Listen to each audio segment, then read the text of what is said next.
everybody who's joining to view the committee proceedings online. Before we start, just cover housekeeping. I'd advise members that the committee meeting will be recorded and broadcast throughout Parliament buildings and online, and I'd advise anyone in the public gallery that they're welcome to use mobile devices as long as they're in airplane mode and that all devices are muted. It's not permitted to take photographs or record any part of the meeting. So item 1 then on the agenda is apologies. Do we have any apologies other than an apology for Gary Middleton, and I understand that Cara Hunter will be joining us online. Item 2 on the agenda is chairperson's business. So a couple of things to reference here, and there's one I'll maybe just pull in from matters arising as it's linked as well. So the first one is just to refer members to a record of an informal briefing with Northwest Counselling, which is at page 5 of your packs. Happy to seek members' views. But I would propose that we note the briefing, and members will want to refer to that when we do have the department in on the emotional health and wellbeing framework, which, as far as I can tell, is coming after recess, if we're agreed. Agreed. The other item then that I'd wanted just to flag was at page 4 of tabled papers, but then also in matters arising, there is also, in correspondence, there is also some correspondence in around page 4 of tabled papers around correspondence from the BITES organisation and a response that has been received to that from the EA. So I would like to suggest that we might want to hear from the EA and the department in more detail in terms of a formal briefing around a range of issues that are live in youth services at the moment. Now we do have the relevant director here from the EA attending today to brief us on another matter as part of a different panel, and he has advised he would be happy to discuss matters relating to youth services, but I would be a little bit concerned that I think members received contact from staff members around restructuring of the EA services, as well as the EA's formal response coming in here to the correspondence that was sent from BITES. So members are obviously free to raise that with the director in the committee meeting today, but are we agreed that we would like to find space in the forward work programme for a formal briefing, I think both from EA and department, on youth services, multiple issues around funding and awards for the community and voluntary sector, the wider budget for the youth services in April, the overarching policy questions that the Youth Work Alliance raised, as well as the restructuring programme, which is quite substantial as far as I understand it within the EA of those services.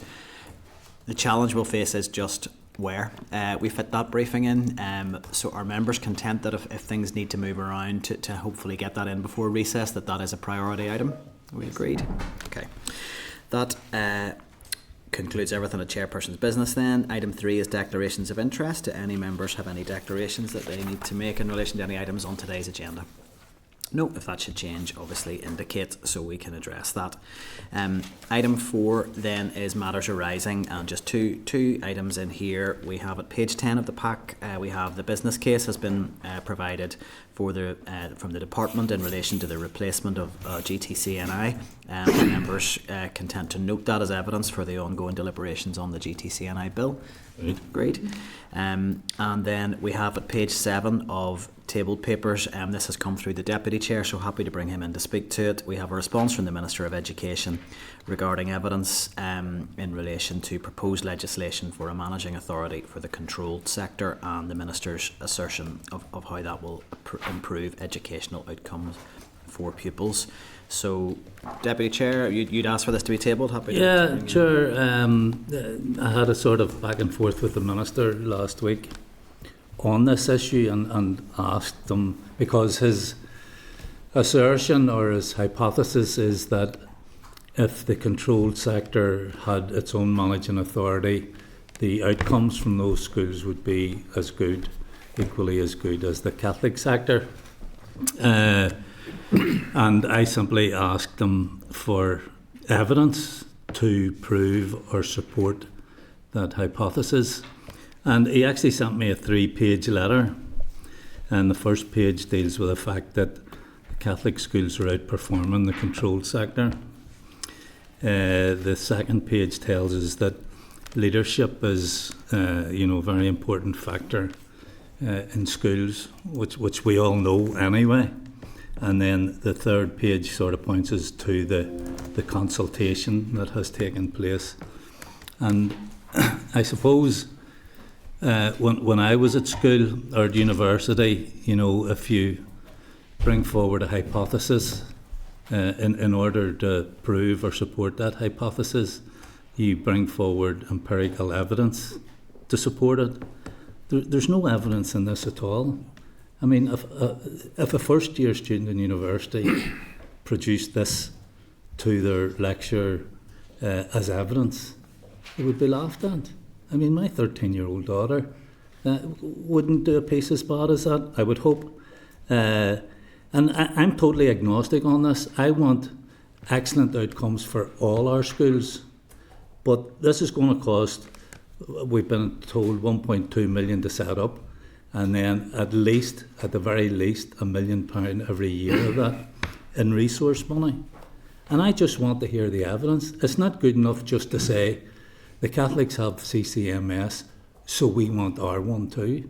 That's not good enough. I want to see evidence, and there is no evidence there whatsoever. And if the Minister wants to come forward with evidence, or anybody from the DUP wants to come forward with evidence, I'm more than happy to look at it. I'm more than happy to support it if the evidence stacks up. I don't want to see any of our schools or any of our students suffering in terms of their outcomes. I mean, again, I'll say it, if the evidence is there, I'm happy, very happy to support the proposal. Okay, thank you, Deputy Chair. Absolutely share your sentiments that you want every school to succeed and deliver good outcomes. I've been clear on the record that I'm not persuaded on the evidence on this. I think certain things are being set out which are true in isolation, that the Catholic maintained sector has a managing authority and their outcomes are currently better, and that leadership is important, and that controlled schools need support.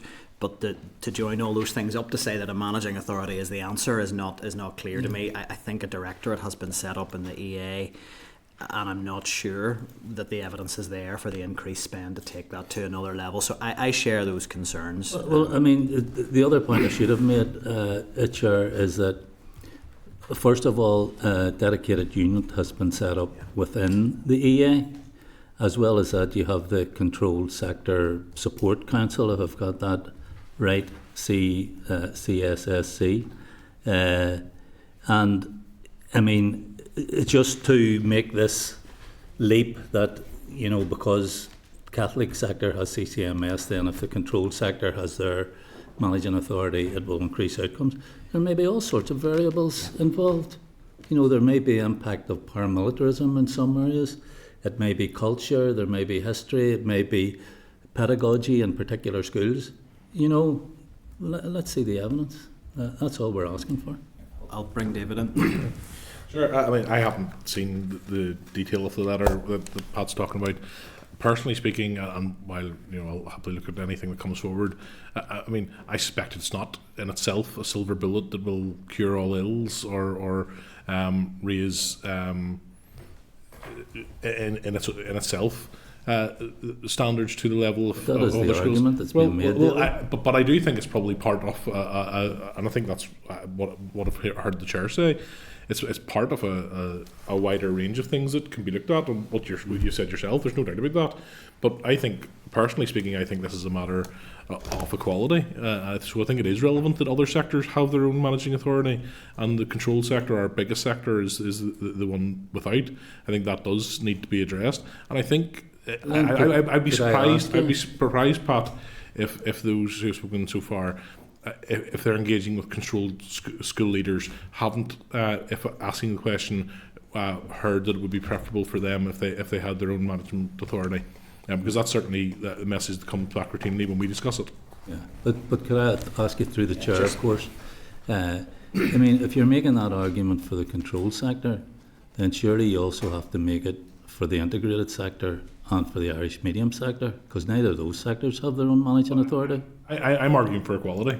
So I think it is relevant that the controlled schools, as our biggest sector, are considered as an equal to other sectors, including the Catholic maintained sector. Yeah, but first of all, I mean, and I understand you're making it on the basis of equality, but equality is in terms of outcomes for children.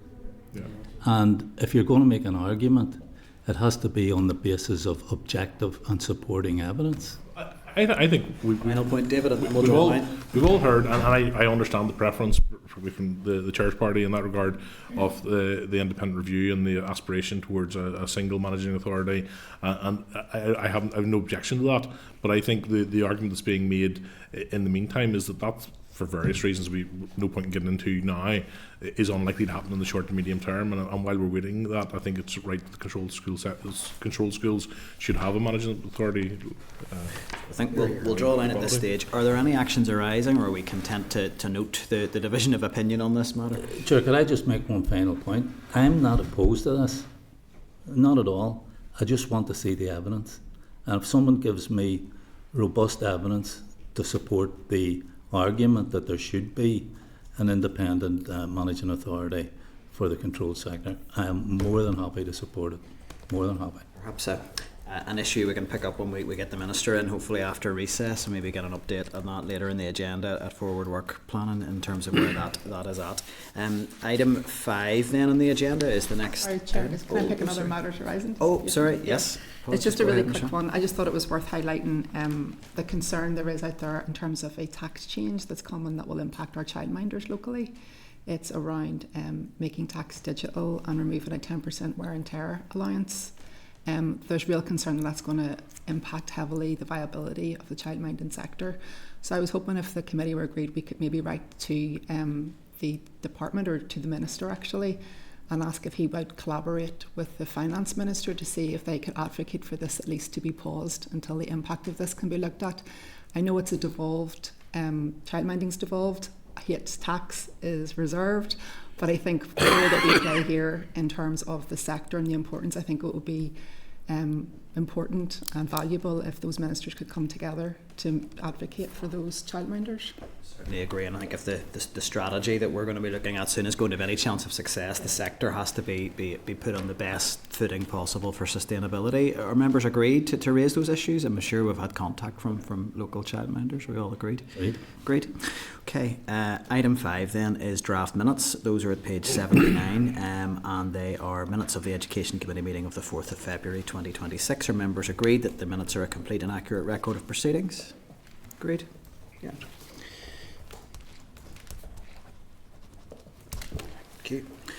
Okay, item 6 on the agenda then. So 2 oral briefings today, both covering attendance. The first one today is from departmental officials from the Department of Education on pathways and attendance. So the briefing note from the clerk is at page 86 of your packs. A briefing paper provided by the department is at page 88.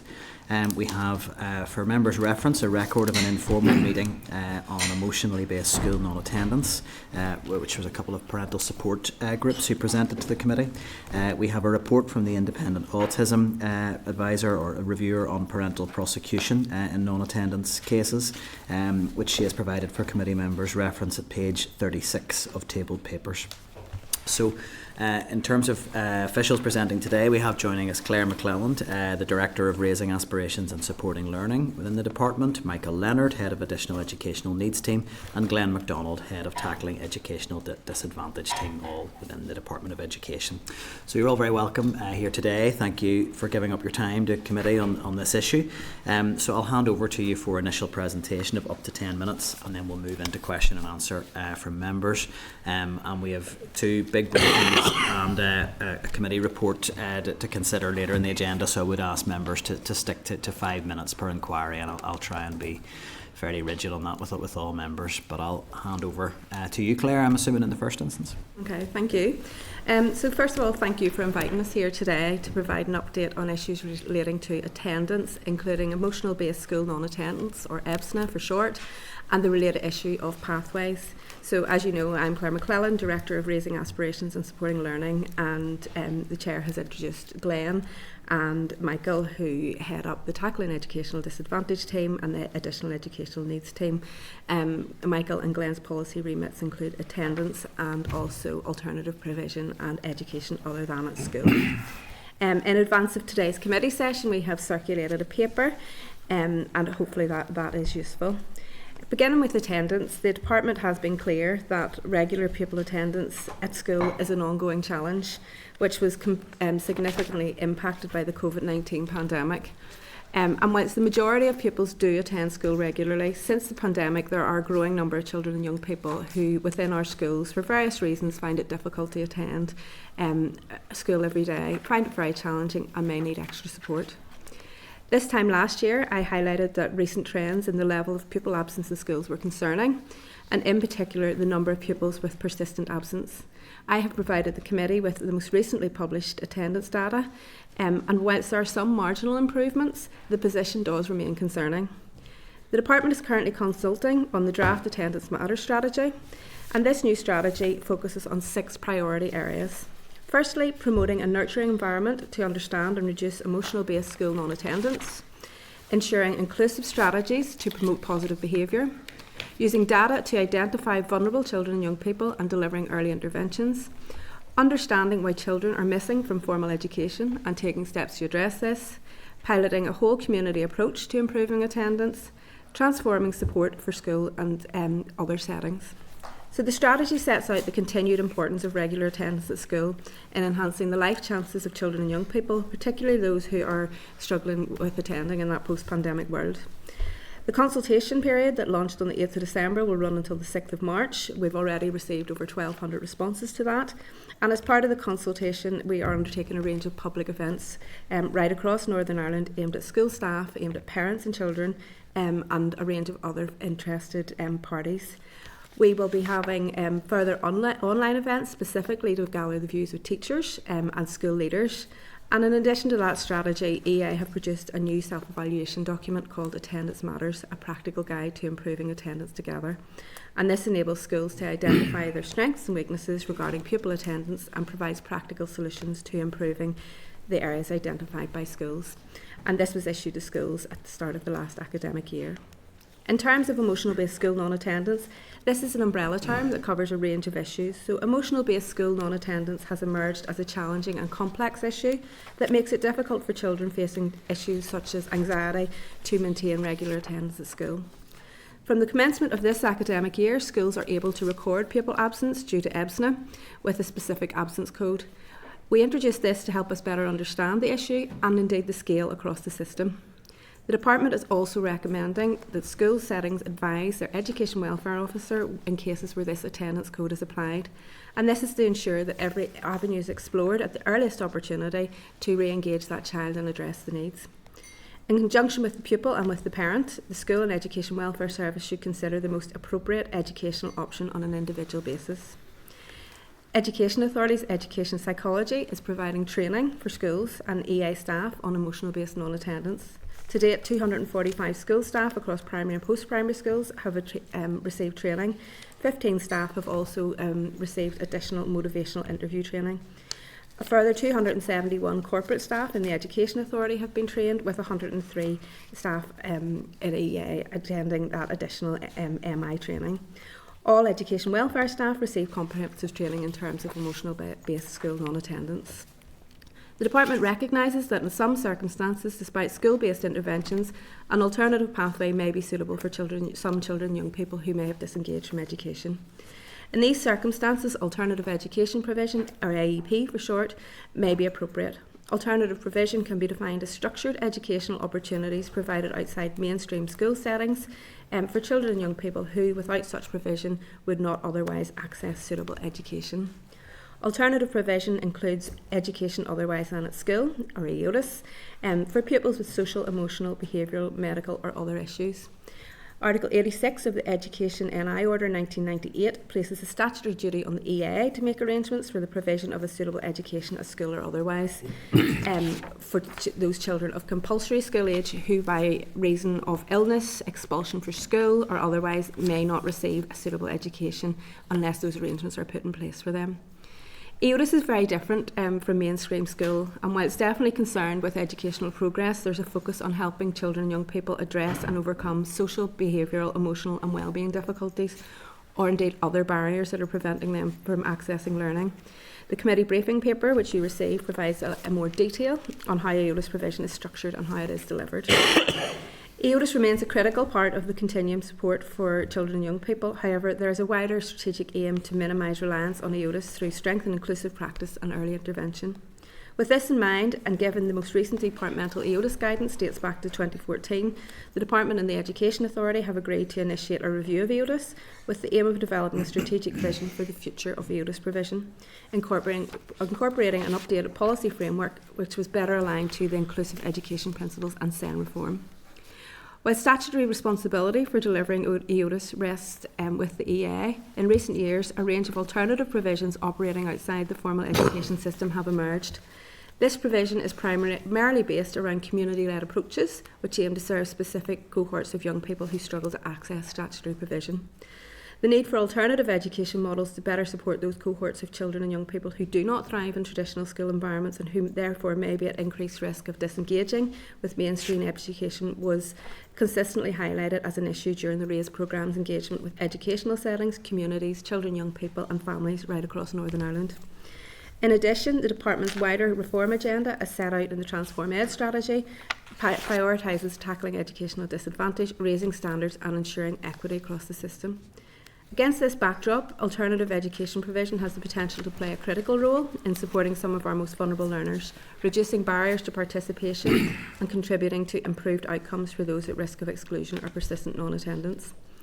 The Department is therefore progressing a RAISE initiative, a cross-cutting initiative focused on alternative education provision.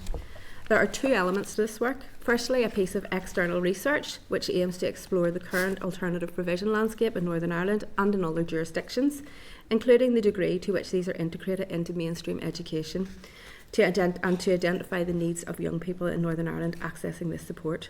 Queen's University has recently been appointed to undertake this research on behalf of the Department. The second element relates to the design and establishment of small-scale alternative provision pilots in 2 RAISE localities. Officials are currently undertaking scoping of these pilot projects through engagement with RAISE locality representatives on draft proposals which were brought forward through the strategic area plan process. Following delivery of the pilots, an evaluation will be undertaken to understand the effectiveness of these models in improving engagement, aspiration and achievement amongst disadvantaged learners. This RAISE cross-cutting initiative will be critical in informing the Department's understanding of and the future decisions in relation to alternative provision. In closing, I recognise that attendance at school continues to be challenging for many learners. In this context, it is essential that the Department and the EA redouble efforts to ensure that appropriate supports are in place for children and young people to attend school every day. Attendance matters will be pivotal in setting the strategic direction and related actions to help this. In some circumstances, despite school-based interventions and supports, some children and young people do disengage from education. In order to meet the needs of these learners, it is essential that EODIS and alternative provision more broadly delivers the right support in the right place and at the right time. The work being initiated by the Department on the review of EODIS and alternative provision research and pilots will be critical in ensuring that these needs are met. Thank you. Very happy to take any questions. Thank you, Claire. And conscious we have the EA in afterwards, so we'll try not to stray into the operational stuff, but obviously the policy and the operational context are connected. I wanted to ask you about some of the data that you had around emotional-based school non-attendance. Certainly anecdotally, and I know we shouldn't make policy based on anecdotal evidence, but in terms of contact at the committee, contact at local level, and even feedback from principals, the message comes through quite clearly that this is a big issue and one that schools and parents are often really struggling to manage. But the figures in your report suggest it's only reflects 1%, I think, of all absences. How confident are you in that data that is accurately reflecting the amount of children either not in school or struggling with attendance in relation to those issues? Okay, so first of all, the data that we shared is management information. It's not verified data. It's picked up from the system. And in terms of the overall instances where emotional-based school non-attendance has been recorded as a code, it is less than 1% of the total absences. This is a new code. This is a new code that's been introduced for schools, so there may be schools that are not confident in using that, etc., etc. So we continue to give advice to schools on that. We field quite a number of queries of when it's appropriate to use that. I think we'd be in a better position once we have a full year of information, a full year of data to see where that sits. But it is early days. It has only been introduced from September, but at the minute, in terms of the wider picture, we have a far greater number of children and young people who are missing days of school through illness or through unauthorised absences than we do through emotional-based school non-attendance. Do you think there is any, do you have any sense, or do you think there is any risk that there are children possibly on reduced timetables or under some sort of informal arrangement of informal suspensions perhaps that aren't being recorded? So in terms of reduced timetables, this is a matter that has been brought to the department's attention on a number of occasions, and there is anecdotal evidence that is the case. And I suppose, for the benefit of members, there are temporary exceptions from the curriculum can only be put in place in certain circumstances. Under legislation, those circumstances include, for example, where there is an emotional health and wellbeing issue, etc., etc. So there are circumstances where a young person can have a reduced access to the curriculum or reduced hours in schools. That has to be agreed. That should be agreed with the young person. That should be agreed with the parents, etc., etc. And of course, children and young people are entitled to a certain amount of education. In primary school, that is 3 hours. In post-primary school, that is 4.5 hours.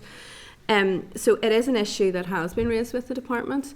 It is one that is very difficult for us to determine the level of, I suppose, the extent of the issue, because what sometimes is happening, we're hearing anecdotal information that a pupil may be marked present, and there may be when they're on a reduced timetable. To try and address that, we have put out new guidance this year. We have highlighted that in our guidance this year, and we have introduced another new code to try and encourage schools to record where there's circumstances where a child has been put onto, where there's an exception to the curriculum that is recorded. And again, in terms of the numbers that we're seeing coming through, we're monitoring that. They are quite low, again, less than 1% coming through in the management statistics. But look, we recognise that there is an issue there. And can I ask, do you think more can be done at departmental level to really engage at a school level in terms of understanding, are schools following processes correctly? Is there anything in the system that is disincentivising schools from recording things accurately, or that where compliance might be patchy? Is there any work that the department's doing to try and address that? Yeah, so whenever we get the attendance statistics, we go through them on a monthly basis and we identify schools where we may think there are issues. We speak to those schools, we work with those schools, we put support in place. One of the other things that we've been doing is where we hear reports of reduced timetables. So for example, if some of our other education partners are highlighting where there might be an issue, we have been asking to share the details so we can follow up. So if we have specific details of where that is happening and where it may be happening for a particular reason, we're really keen to follow that up. So if there are, I suppose, we encourage individuals to share that. But again, it's very much about encouraging schools to use those codes. It's about trying to identify trends and challenging that. I'm aware of an example, obviously not named schools or individuals, but where a case came to my attention, really quite chronic issues with attendance. It was around a whole range of issues, including SEN and anxiety with school attendance, when I engaged with the EA on that, they were like, we're not aware of this young person. And so whatever, somewhere in the system, the school had not engaged with the appropriate service that you would think would automatically kick in there. So is there something that disincentivises schools from doing that? Is there something in terms of how that data is recorded or reflects on them that would mean that schools would be reluctant to do that? Is there anything you're aware of in the system? And I'm not. It's not a question where I have something in my back pocket to hit. It's just to get a sense. Is there anything in the system? Yeah, I think what we can do is just reinforce what the legislation, what the position in terms of legislation is. We can reinforce in terms of what the position in terms of recording attendance, etc. is. So it's about supporting schools to make sure that number one, that they are recording and reporting appropriately, but it's also making sure that they have the support to support those children and young people. And in instances like you describe, we'd be more than happy if there is to look at individual cases, and we have done with EA, where maybe the issue has been raised that this individual child is on a reduced timetable. We don't think they should be, and we will follow that up with individual schools, and that's part of getting that picture and trying to understand that. But just one other question from me, and it's really just in advance of the EA coming in, because I understand they can really only speak to operational matters and not policy. Their briefing paper covers the issue of prosecutions of parents in relation to non-attendance. Is there any intention within the department to review that legislation in terms of just how old it is? I think a lot of it dates back to the 1940s. In terms of whether it's in keeping with good practice in other jurisdictions. Is that something that's on the department's agenda at all? So it is something, and I'm aware of the Autism Reviewers paper. We only received it last night, so we will review that and we'll take on board what is raised in that. It is not something that is on the agenda at present, but it is something that absolutely may be considered coming out of the attendance strategy. But we haven't got any plans at the present time to review legislation. But again, the consultation may throw up things that we will change the approach, and we will reflect in the approach going forward. Just ask two other questions on that, and then I'll bring others in. One of the things that came through that briefing from the Autism Reviewer was just really that the statutory, the legal test for being potentially liable for prosecution is quite low. It's being able to demonstrate a regular attendance. Once that bar is hit, there's quite a limited amount of statutory defences, so parents are often left in a scenario they really have no means of defending themselves at all. It's not like being convicted of a crime where there's you have a defence barrister and you have the opportunity to bring your defence and go through those processes. It seems to be fairly low bar of proving the offence. In terms of whether or not that's appropriate in 2026, given the complexity of emotional-based school non-attendance that we're aware of, would that not give the department pause for thought that perhaps we do need to do a check on this to make sure that we're treating parents equitably? We obviously need to prioritise attendance, and nobody should minimise that, and I'm not attempting to minimise the importance of attendance, to ensure that we're actually following good practice and something that actually supports the child at the centre of this to attend, rather than being just a blunt instrument that can, it's punitive perhaps without clarity on what its impact is. Okay, so firstly, I suppose on prosecutions, I think it's probably really important to say the number of prosecutions is fairly low. It's less than significantly less than 100 on an annual basis. So the number of prosecutions is low, and we have asked EA, and we have asked EA for assurances, and EA provided assurances that prosecution is only a last resort. Every other option is exhausted before they go down that prosecution route, and EWS do try to work with the families. In terms of the first part of your question, as I said, we received the report from the Autism Reviewer last night. We will go through that, and we will look to see if there are any changes that need to be made on the back of that. Just the final point then, you referenced that the EA have given you assurances. Do you think there's any need for independent oversight around that service? We are taking criminal action against someone, criminal record, it's a serious intervention. Do you think that Criminal Justice Inspector of Northern Ireland perhaps might be appropriate to be involved in this space, or some other mechanism to have oversight of those processes rather than relying entirely on an internal EA process? Would that be appropriate in your mind? Well, you suppose, it's something that we can absolutely consider, but in terms of the prosecution process, that is a matter that is taken forward with the courts. There are structures, there are There are structures that that goes through. If there are other elements that we have to put in place or need to put in place or need to review on that, we'd be very happy to look at that. But the Education Authority, as I said, they have given assurances that they, in terms of taking prosecutions forward, it is as a last resort, and it is within a framework of interventions. I'll leave it at that. I think other members will want to come in, Deputy Chair, and then other indications. And thanks, Claire. And there's a disparity in attendance when it comes to grammar and non-grammar. I think there's a difference of about 5%. Has the department directed extra resources to those schools that are experiencing the worst levels of attendance? Okay, so first of all, yeah, there is, you're absolutely right, there is a disparity between grammar and non-grammar attendance, and that continues in the latest statistics.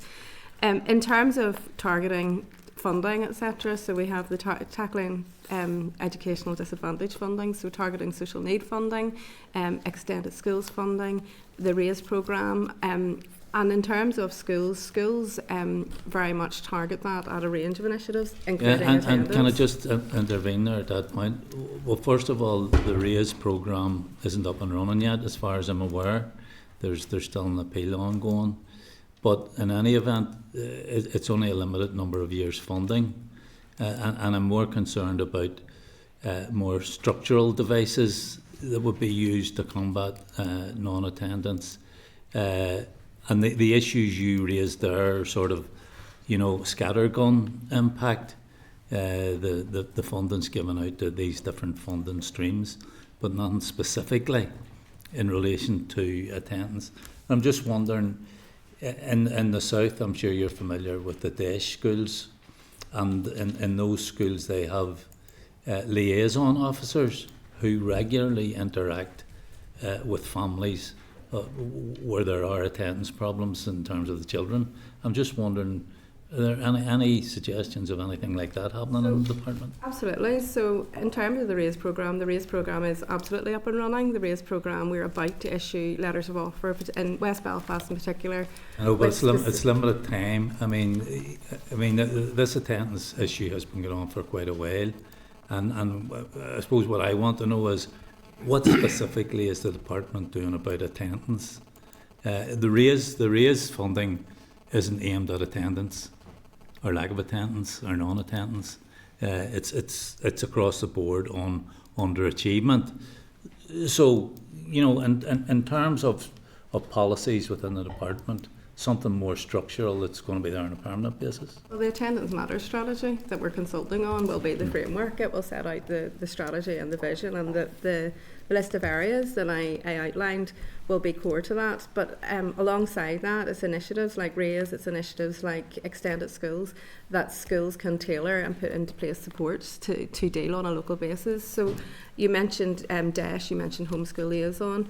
I think it's about 16 out of the 18 RAISE localities highlighted some type of family homeschool liaison type role in their strategic area plans. That's something that through RAISE that we will be able to look at funding a pilot to see how it works, how that whole community approach works as well. So there are opportunities to complement the wider strategy with individual programmes to help support attendance. And I think the key thing is, attendance differs. The attendance challenges differ from school to school. They differ from area to area. For example, in West Belfast, the department is working with West Belfast Partnership Board, the principal groups, to identify what are the specific issues in that area. And on the back of that, the things that have come through is around messaging. One of the successful projects in RAISE is going to be an attendance campaign specifically targeted in West Belfast, and there's another project that is targeting Key Stage 2 attendance. So combined with that wider, the wider disadvantage package of funding, the attendance strategy, and those individual projects, that's how we should shift, hope to shift some of that attendance. I absolutely commend that interaction with the likes of the West Belfast Partnership Board and organisations in other areas that have the interests of children and young people at heart. And can I ask specifically if you have looked at anything in any other jurisdiction around combating non-attendance, like the example I've already given of the day schools in the south? Absolutely. So one of we sit on a Four Nations group on attendance. We regularly engage, and I think it's probably important to highlight that the issues that are coming through here are evident across both these islands and across the rest of the world. So we are part of that. We are involved in a range of other initiatives, and the other piece is, and through the RAISE programme, one of the core elements of RAISE is shared learning. So one of the key things that we do is we meet regularly with our colleagues in the south to share learning. We have had a forum on attendance, we've had engagement on attendance. In the south, they have just recently launched a new attendance campaign. We are taking lessons from that, but equally they are looking at our data and looking at what we are doing to see if there are lessons learned, and that's all feeding into the Attendance Matters strategy. That's all feeding into those initiatives. So absolutely, it's really important to learn lessons from. Right, thanks for that. Just one Briefly. final question. In your briefing paper, you said if a child is happy in school, they'll feel a sense of belonging, feel safe and supported, and will want to attend. And I think everybody could absolutely agree with this. That sense of safety, emotional well-being and so on is absolutely vital when it comes to getting children into school. But this minister took a decision to withdraw departmental guidance that previously existed to support transgender pupils in school.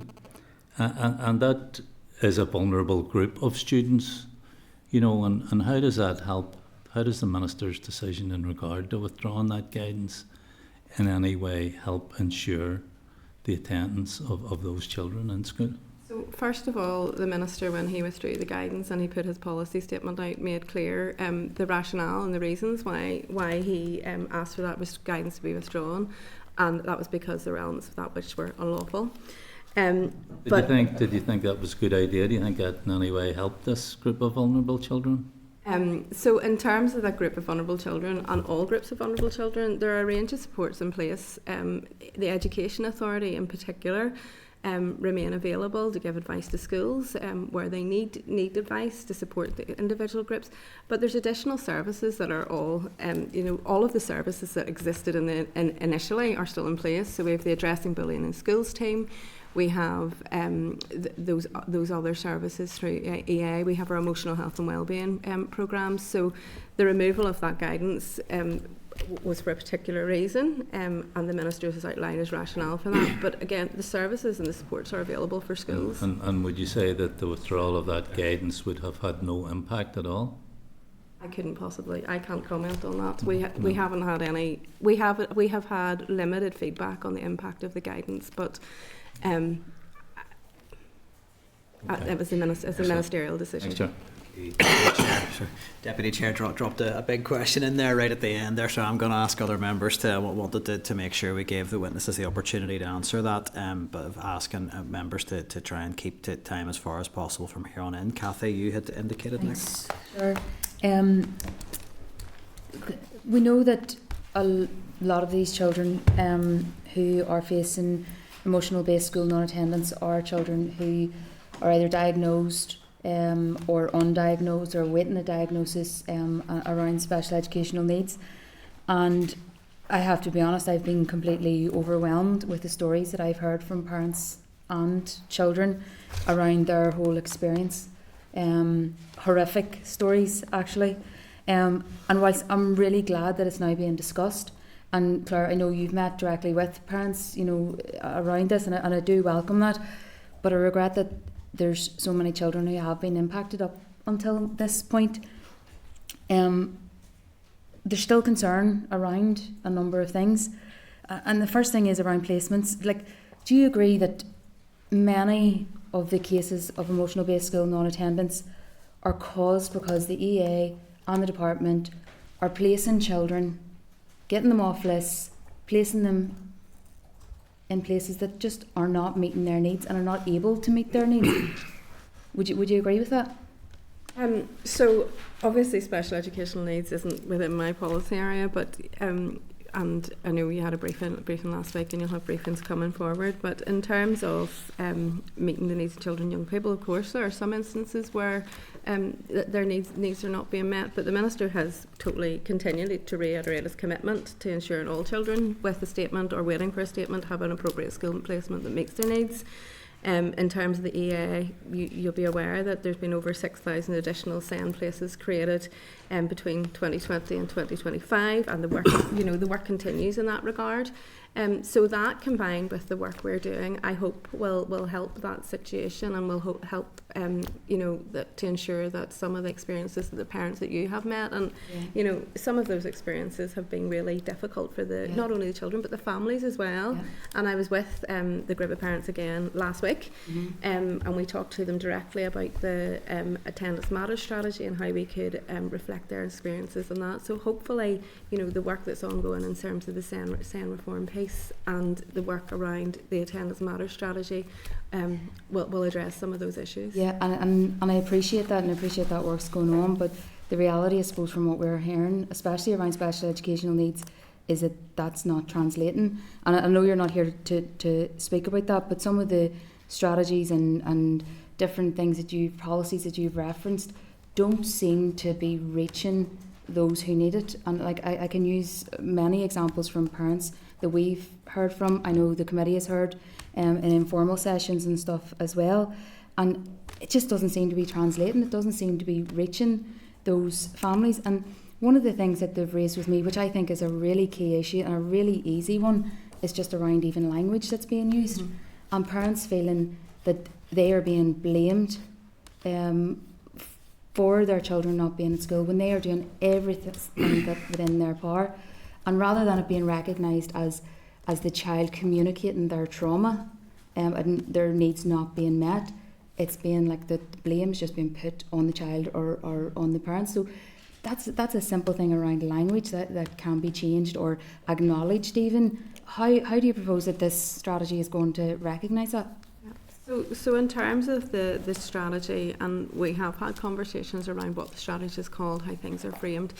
I think one of the key challenges is the Attendance Matters strategy is about all children and young people. So if we look at attendance more broadly, we have a significant issue with persistent and non-attendance, so chronic and severe chronic attendance. Those children and young people who are missing more than 10% of their school days.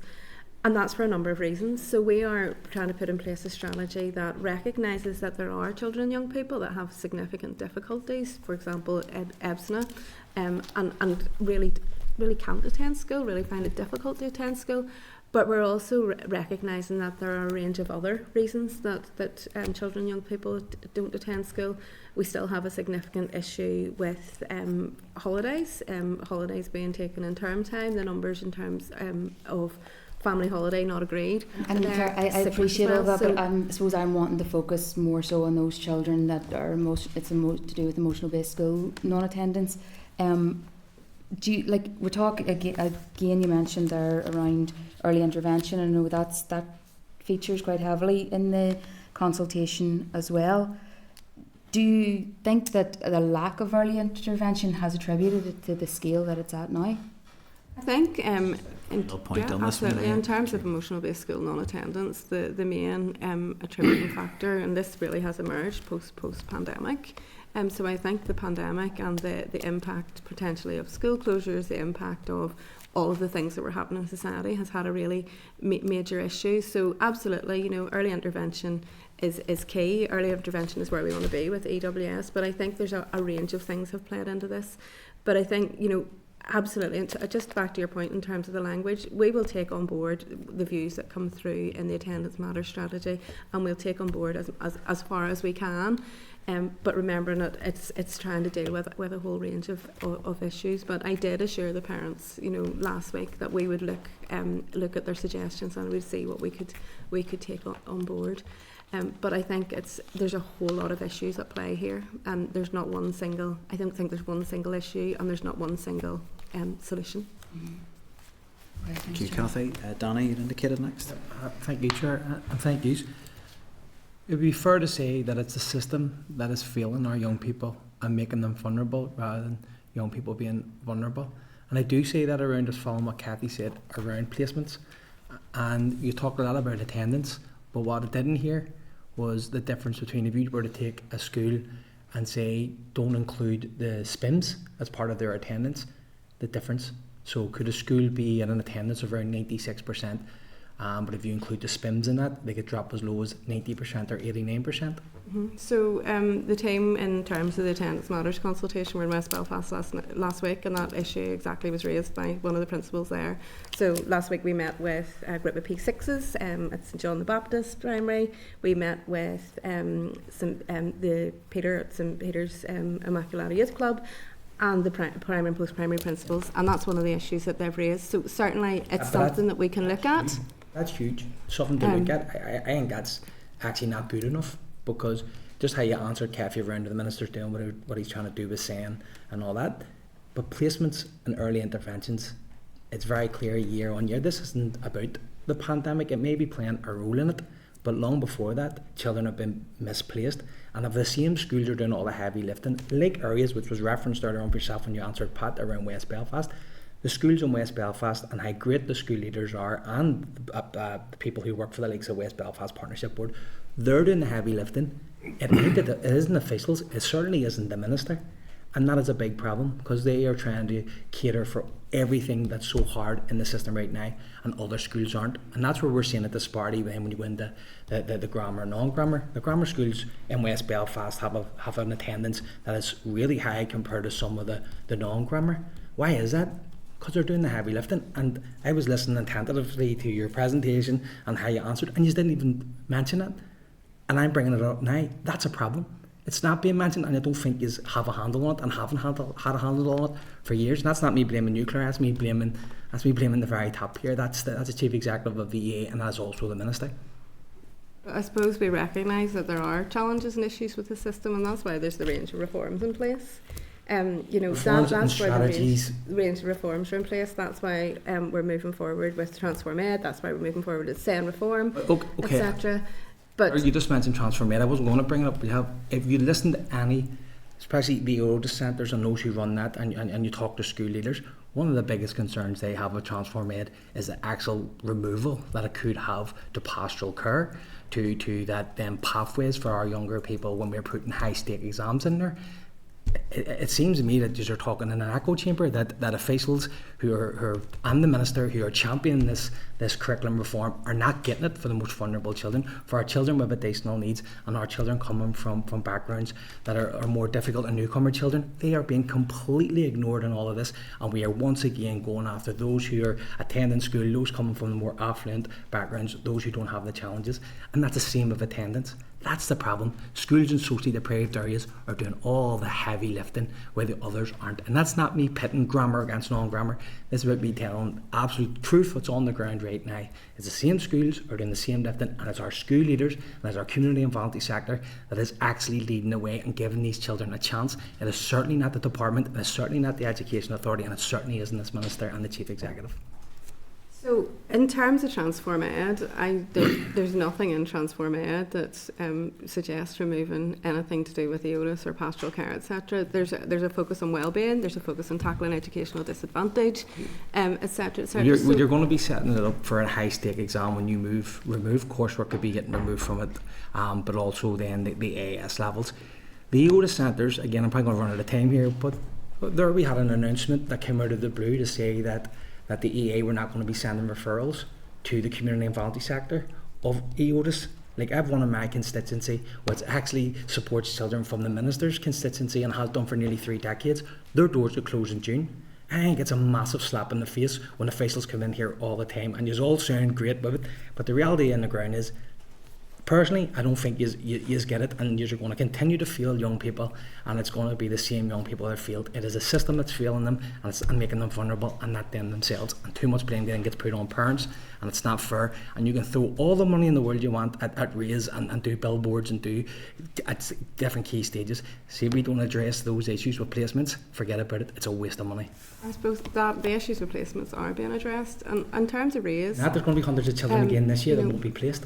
But in terms of RAISE, what we're taking forward in RAISE, and we'll use West Belfast as an example, what is in that strategic area plan is what your community has put in that strategic area plan. That plan was developed by, I have no doubt that some might have a wee bit of Here, a so working it's with whether it, yeah. maybe just to But it's that finish your disparity point, of yeah. that difference, right? So I just went and give an example, and you just confirmed that it was brought up by a principal. So if a school is at 96% attendance and can drop as low as 90% once you take the spins out of it, that tells me that's your big problem. You're answering people around wee 1%. That's huge. That's like a summer holiday off school. But that's an issue. the reality So of it. for time to give, just to give Claire the opportunity to respond, and then we'll move on to the So next that's one. an issue. The issue has been raised by principals, and we said as part of the consultation, absolutely we'll take that away. We'll look at that. We'll look and see if there's anything that we can do. You should know this. When we do know, we look at our attendance stats on a daily basis, and the thing is, a child in a specialist provision may or may not be statemented. All of the issues and all the challenges around that were discussed with those principals. But again, we committed that as part of that wider consultation, we'll look at the issues raised with principals, by the principals. That's the whole, that's the whole point of the consultation, is to find out from principals, find out from communities, find out from families, I'll have to just draw a line at this what stage. the That's actions frankly are. from just in my constituency office. I don't need a consultation to tell me where the feelings in the system I'll are. have to just draw a line, Danny, on that one. So next indication was from Cara. Thank you, Chair. Thank you so much to the panel for being here. Attendance seems to be a topic that just keeps reappearing. So it's good to get some clarity today. One contributing factor to non-attendance, of course, is childcarers having to be childcarers. Some of it may be linked directly to having to care for a sick parent, a parent with a disability, a parent who is an addict, a parent with mental illness. And not all children will want to volunteer that information to teachers, to principals, or to teams like yourself. I'd just like to know, when it comes to attendance and pathways for those children, what way can you support them?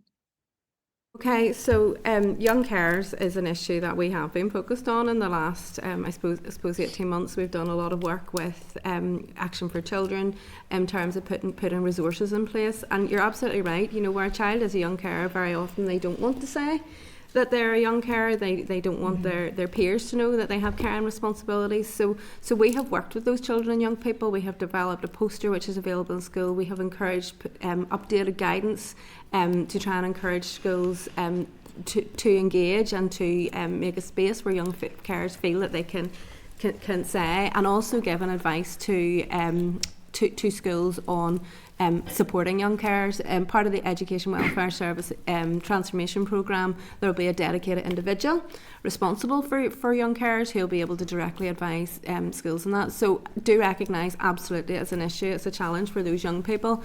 But working with Action for Children and Bernardo's, we have been able to put in place some resources. Hopefully that should go some way to addressing some of those challenges. The other thing, I sit on the cross-departmental carers group, and we were able actually to bring that issue to that group, and we actually had 2 children and young people from St Ronan's College who have been I suppose really brilliant advocates for young carers, and they came along and actually spoke to the senior officials across departments about this issue. So there's some headway being made in terms of raising the issues about young carers, and we'll continue to work with those organisations and children and young people to see if there's anything additional that we can put in place. That's great. Yeah, I really welcome that. I was speaking with a young carer recently who had said in their experience they wished at the start of every year in September schools would hand out confidential piece of paper to say, are you a child carer? Is there someone in the home that has an addiction problem? Are you experiencing domestic violence in the home? Something of that nature, so that the data, the logging and the support, most importantly, could be provided. Lastly then, I have one more question on... I was just going to say we're going to be including young carers on the school census from the new academic year, so they'll be included for the first time. So that will give us that level of data around attendance, attainment, and that sort of thing. So that will be, I think that will be a good step forward. I know from England, for example, attendance and attainment for young carers is one of the lowest of any sort of cohort of children. So we'll now be able to get a baseline in terms of that data to understand those challenges a bit more fully. That's brilliant. It's about giving them equal access to opportunity and recognising the barriers that they face to education due to what's going on at home. But just lastly, then, with non-school attendance and transitioning, I'm just curious about what kind of data is currently available on how many children are now in full-time homeschool education as their needs weren't met in school. Do we have that to hand? So certainly there has been a significant increase in the number of children and young people that have been registered for the purposes of elective home education. And clearly that's a choice for a parent. That's a choice I know that parents don't take lightly. But the numbers have increased significantly in the past number of years. So for example, in 2024, 2025, in terms of the figures that are known to the Education Authority, so it's important that this is only the numbers that are known to the Education Authority. So when a child deregisters from school, there is a form completed, because it's called the SA1 form. It's completed by the school and it's sent to the Education Authority. And, where it has been recorded that the child is going to be electively home educated, there's in the region just over 800 pupils in 2024, 2025. So there are a significant number. Again, that is a parental decision. The Education Authority, in terms of elective home education, are available to provide, advice. There is some guidance in place. They're available to provide some advice to parents if they need that. But there has been a significant rise in numbers of parents choosing to home educate. And can I just ask lastly, and then I'll hand you back to the chair off the back of that. It just need to be a final point, Cara. Yeah. Yep. Do we have, statistically speaking, the reason why people have chosen to be homeschooled, whether it's bullying or that they felt their children's needs weren't being met? Not statistically speaking, we would have some anecdotal feedback as to why parents choose to home educate, and there are a whole host of issues and a whole host of reasons. But statistically, we don't have anything to say of those X percent. This is how many chose to home educate for a particular reason. Okay, it's something we can bring to the Minister. Thank you. Thank you, Cara. John, you'd indicated. One question on training, and then I just want to touch on the prosecutions. You note that emotionally based special needs absence training for schools and EA staff is not mandatory. And there, how do you therefore assure consistency in terms of the support given to pupils and teachers? So in terms of the training that's available for schools, the only I suppose the training that is mandated is child protection and safeguarding training. Schools have the option of looking at the suite of training that's available through the EA and identifying what suits their context. So it wouldn't be our intention to mandate that. What we will do is we'll encourage as many schools as possible to take up that training. But it's not something that we would intend to mandate. But the parents could end up prosecuted. In terms of emotional based school non-attendance? Yeah. So in terms of prosecutions, the prosecution piece is, usually after, and again, Education Welfare Service are coming after, and they are the area within EA are responsible for that. But in terms of prosecutions, usually prosecutions are after a really long process where there have been, not necessarily related to emotional based school non-attendance, where there have been persistent issues in terms of non-attendance and engagement with the family, engagement with the parents, etc. That has not worked. So document could I get that has that long engagement, the objective factors that you would decide before launching? So the Education Authority the Education Welfare Service will be able to set out all of the steps that they take before that they decide that following that they would go down the prosecution route. Just because I want to probe this at a strategic level before getting into the operational stuff for the EA. Because the EA is actually akin to the PPS. They're making the prosecutorial decisions. The same as the Post Office made the prosecutorial decisions around the Horizon scandal and prosecuted wrongly a lot of people. Now, you said only 100 people were prosecuted a year. Northern Ireland. Well, nationally it was about 150 for Post Office, and that was a major scandal. So those numbers might be small, but they're high impact. That's the first thing. Now, one of the concerns I have is about arbitrariness, okay? Because this is a strict liability offence. And I'm not anti-prosecution. I do think we need to get parents taking responsibility. But how do we safeguard when there is no clear transparency about what is the evidential standard applied, what are the public interest tests applied, what is last resort, and what are the objective factors? Because the PPS have that for their prosecutorial code. Okay. If we don't have that for the EA, then you can have a situation where if anyone in this room, you could simply pick one person. By the time they get to court, that's fine, they will be dealt with. As you said, the court system has its own procedures. But what is to make sure there's fairness between how you decided to pick Danny and not pick me? Because once I'm picked, I'm not up to the standard of child being regularly at school. I'm basically convicted. But the key is, because I don't see any transparency around your decision making, as to how do we make sure that I'm fairly picked. And that is a key problem when you take this outside the PPS and you give it to the EA. And the EA, as far as I can see online, and what the autistic independent reviewer says, is there's no guidance for what these objective factors are to support an investigation. So are they arbitrary, or are they written down objectively? So as I said, in terms of the autism reviewer report, we only received it last night. We'll consider that. But We'll pick these up the pre-existed, issues. the autism reviewer, she's just pointed it out. But I mean, before that, you've been prosecuting people since the EA, since when? The Butler Act?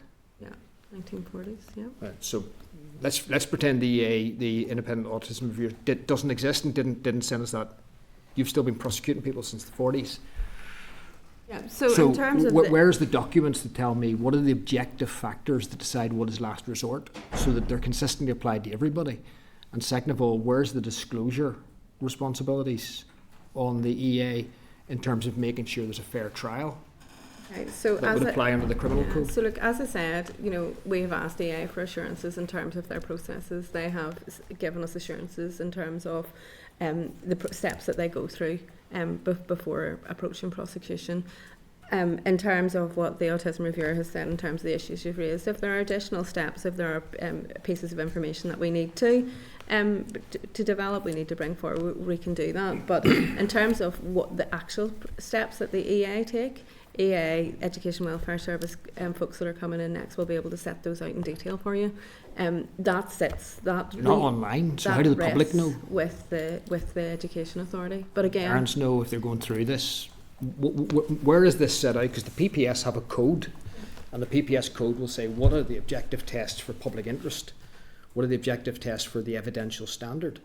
But I mean, I'm now going to ask. I'm not going to get prosecuted because children are grown up. But you're telling me that since 1944 these haven't been set down in a document, and the disclosure responsibilities if you're prosecuting someone aren't sitting down somewhere. They may well be in the Education Authority, and that's what we'll pick that up with the Education Authority on the back of the Autism Reviewer's report. But it's not something that the department has published, as she has identified, and it's certainly not something that the Education Authority has published to date.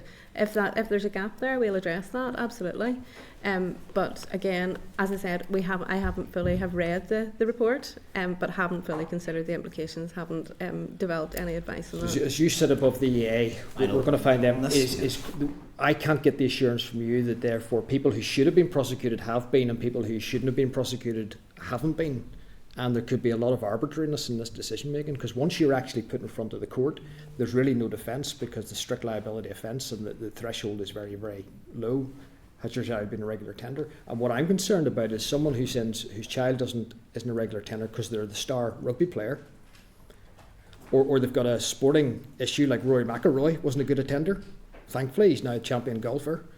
But if he had been a working class boy with no skills, would his parents have ended up in court? And that's the sort of arbitrariness that we need to make sure doesn't exist. Yeah, but as I said, EA have assured the department that in terms of prosecutions, they are only in very exceptional circumstances there when all other avenues have been exhausted.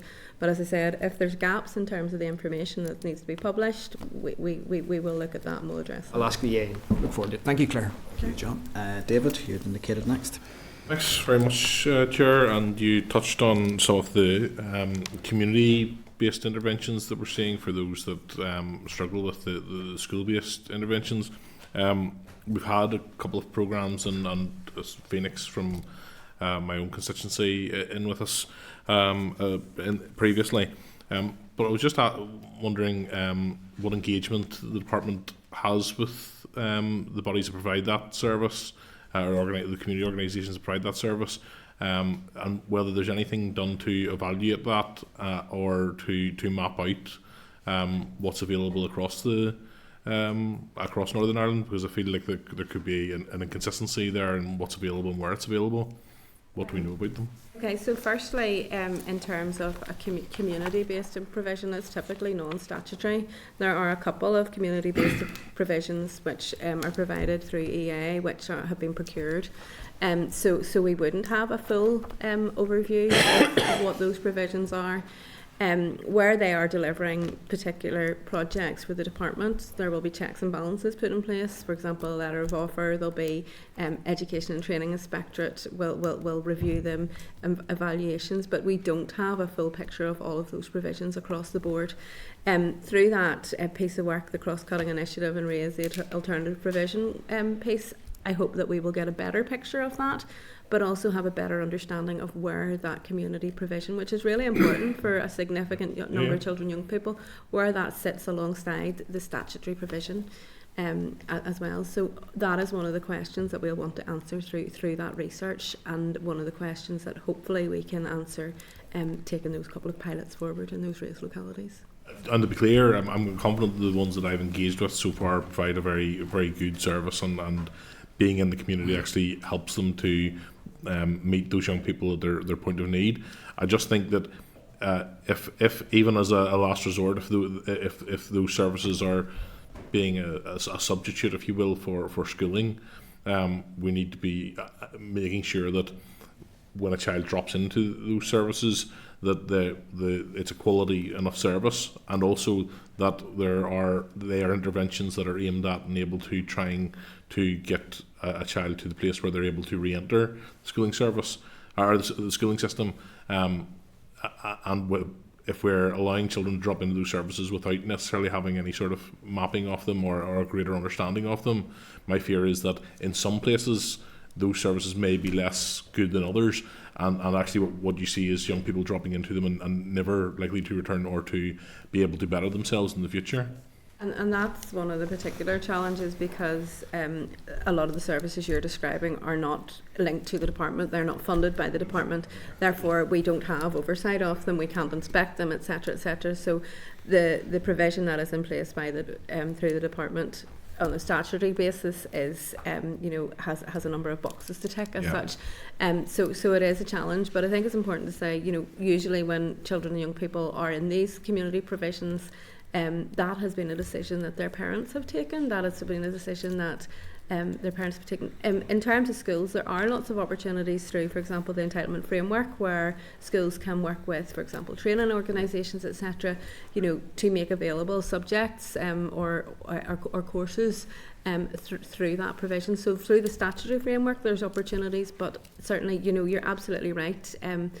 But given that a lot of these organisations are non-statutory, it does present challenges in terms of monitoring, I suppose, and evaluating, because they're not departmentally endorsed or departmentally funded. Understood. I just think maybe it's something that's worth giving greater thought to in future. If they're going to become a even unofficial part of the system, what oversight is there, and we need to be careful around that. But you've brought me on to probably the second question, which is, and some of these community organisations work very well with schools, and the feedback is that some schools work better with them than others, and that's certainly my experience even in my own constituency, that there are parents whose children are dealing with these issues, and try to work with the schools to, even if they're out of school for a time, to make sure they keep up and get back. Some schools, and I understand the pressures that schools are under, some schools are more helpful than others. I think it's fair to say, in terms of sending work home. There are even some schools, and I don't want to name the one that's in my own mind, that would seem to want to, once a pupil becomes problematic, quite happy to try and push them out of the school by one way or another. What direction is given from the department to schools to ensure that there is a minimum required level of support given to children when they're facing this, and to their families? So we would As brief certainly an answer as possible. absolutely. So we would certainly encourage schools as far as possible to make sure that there is access to work. If a child is sick, a child is sick. but if they're not in school, we would encourage them. But one of the challenges is, that is not necessarily, that does have implications in terms of workload. It is not something that schools must do. So certainly we would encourage, and the majority of schools do work closely with families. They do work closely with the children and young people. They work closely with their education welfare officer to try and identify, okay, is exceptional teaching arrangements appropriate?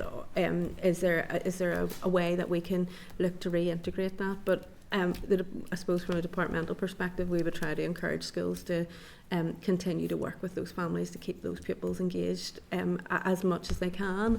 And I suppose when it comes to a point where, in some of the instances where parents do decide that actually, we don't want to continue with the school place, that the schools are making parents aware of the consequences of that, in terms of access to examinations, in terms of access to ranges of different supports as well. So I'd encourage schools as far as possible to engage with parents and keep that I suppose that contact up, but again, there's a varying picture across the board, and we do receive that feedback too. Need to draw a line at that stage. Michelle, you'd indicated. Thanks, folks. I just think the first thing I want to just do quickly, I know others have raised the importance of language, and I think it's also important how we frame these conversations. So we've referenced already to be careful not to frame this as blaming parents. I think it's also probably important not to infer that this concern around attendance in school is born from the pandemic.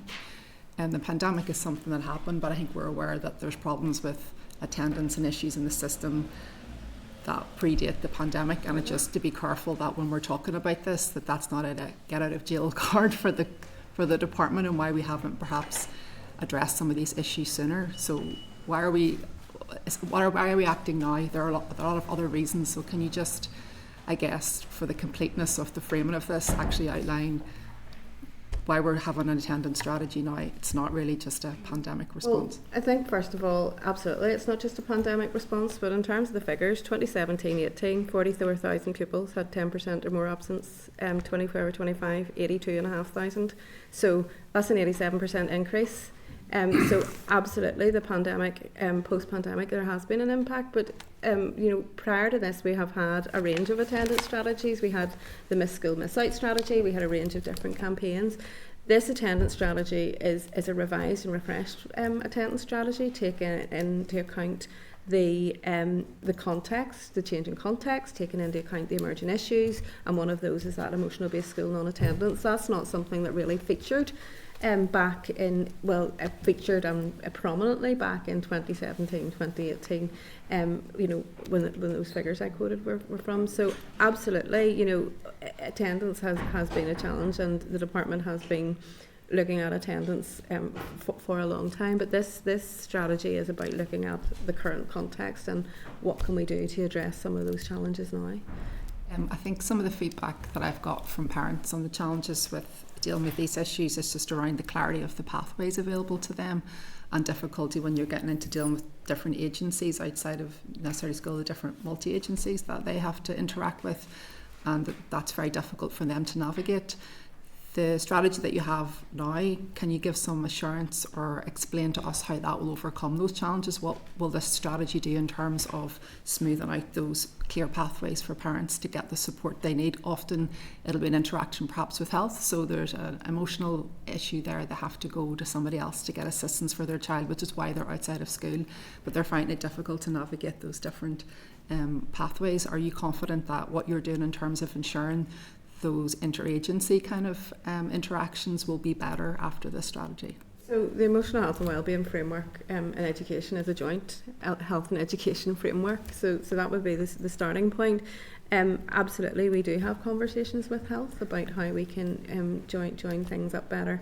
One of the key areas in the the strategy is children missing education, and we've discussed that before, and we're working with health around how we can share data. So that multi-agency, that cross-departmental approach is really, really important, and that's something that we are looking at and we are considering, and we have been. You know, it's not something that's just new with the attendance strategy. We work across the departments, particularly with health, on a regular basis. No, I think it's fair to say those things are true on paper. I suppose in the real world, the experience on the ground is that those things don't happen smoothly, and the hope is that we don't produce just another piece of paper that will talk academically about how to do this better, that will actually, the parents on the ground will feel a change and feel a difference. You raised children missing in education, Claire, so it would be remiss of me not to follow up on that. Not to be glib about it at all, there was an arrest yesterday for a child, Daniel Arabu, who was murdered. Somebody was arrested for his murder. This is a child who fell through the cracks, the same with Kieran Durnan. We have the same cracks in our system here. You have a reference in your strategy on children missing in education, but I wouldn't feel confident looking at it that it's at all a priority. It says things like, subject to necessary resources being made available, that you'll collaborate on this issue. What do you mean by necessary resources, and are you giving this any priority? Because I'm not getting any confidence from that document that it is. Absolutely. So I suppose just for just in terms of children missing education are children of compulsory school age who are registered at school but not attending, or who are not registered pupils at a school and aren't receiving a suitable education. So the legislation, as you will all know, places responsibility on the parent to find an effective education. There will be instances where a parent chooses not to register a child in school, so we don't know they are in the system. But in terms of children missing education, we have a working group that was set up in November 2024. The things that we have looked at there are existing legislation, the current duties, the obligations, the operational piece. We have mapped all of that out. We have got a draft children missing education policy, which we will put to the Minister and ask the Minister to consider. But we want to take the feedback that's coming through the attendance strategy consultation as well, to make sure there is nothing else, there's nothing else that we want to add to that. That said, there is work ongoing in the Education Authority. The Education Authority have appointed an individual who is responsible for that area within EWS. We have been working on a north-south basis and an east-west basis around the protocols. There are protocols in place, but really the work around children missing education is setting out that policy position. But I suppose just to assure you that it's not just waiting for that policy. There is already work ongoing. And there's already, discussions, particularly on the back of the cases that you mentioned. We have been talking at departmental level on a north-south basis, and also with EWS around the protocols. But there are protocols, there are pieces in place. Is there anything in particular that you're prioritising there? For example, data sharing. Will there be a data sharing agreement that might be quicker to bring forward than some of the legislative changes? For example, making sure that parents do register. I know right now they have a choice, but that's the big crack in the system, is that they drop off, they're registered with health, then it comes to education and there's no requirement there to track those kids. It's certainly one of the areas. Response, Claire, and then we'll have to... Yeah, sure. It's certainly one of the areas we're looking at. It's also the joint DE, Department of Health and Department of Justice, jointly chaired the Child Protection Senior Officials Group. And it's actually one of the issues that we have on the work plan for this year as well. So we are having those discussions about the data sharing. We're having those discussions about what can we put in place. So we'll continue to work on the practical operational pieces that and to enhance and make sure that they're in place. And then the policy and the data piece should follow in due course. Okay. That brings us to the end of that evidence session. So thank you all for your time, and we'll summarise any actions then from here. So thank you. Okay. Thank you. Okay, members, any actions particularly arising from that? There's a fair bit probably that will carry forward to the next briefing. Is there anything in particular anyone wants to highlight that we would need to pick up at this stage? No? Agreed. We can move on to the next item then. Okay, and I'll just let the witnesses come through, and that takes us to item 7 on the agenda, and it's a briefing from the Education Authority, from the Education and Welfare Service. Witnesses aren't here yet. No, they're outside the door. Oh, they're just outside the door, yeah. No problem. So as the witnesses come through, I'll refer members to the briefing note from the clerk at page 99 of your packs, and then a briefing paper from the Education Authority at page 47 of your table papers. And you'll be aware also, as was discussed before the last briefing, we have the Independent Autism Reviewer correspondence there to factor into this conversation as well. So just while everybody gets seated, I'll run through who we'll be hearing from today. We have Eve Bremner, just arriving, Chief Education Officer with the EA. Is Una joining us today? Yeah, Una Turbot, yeah. Everyone just, it's all been staggered, that's fine. Assistant Director of Children and Young People Services at the EA, and Thomas Adele, Chief Transformation Officer within the EA. So I think it had been referenced just earlier in the meeting, some correspondence that had landed around youth services, and I think Thomas, you'd said you would make yourself available to speak about that. We will see how the timing goes. I think there's a lot of interest in this subject matter, and time may beat us on that, but we do have some written correspondence in with yourselves on the youth services element, so we'll see how that session goes. So thank you all for your attendance. You're very welcome here, and Eve, your first committee attendance in this role, so you're very welcome this afternoon. So I'll hand over for any initial presentation, up to 10 minutes, and then we will move into question and answer.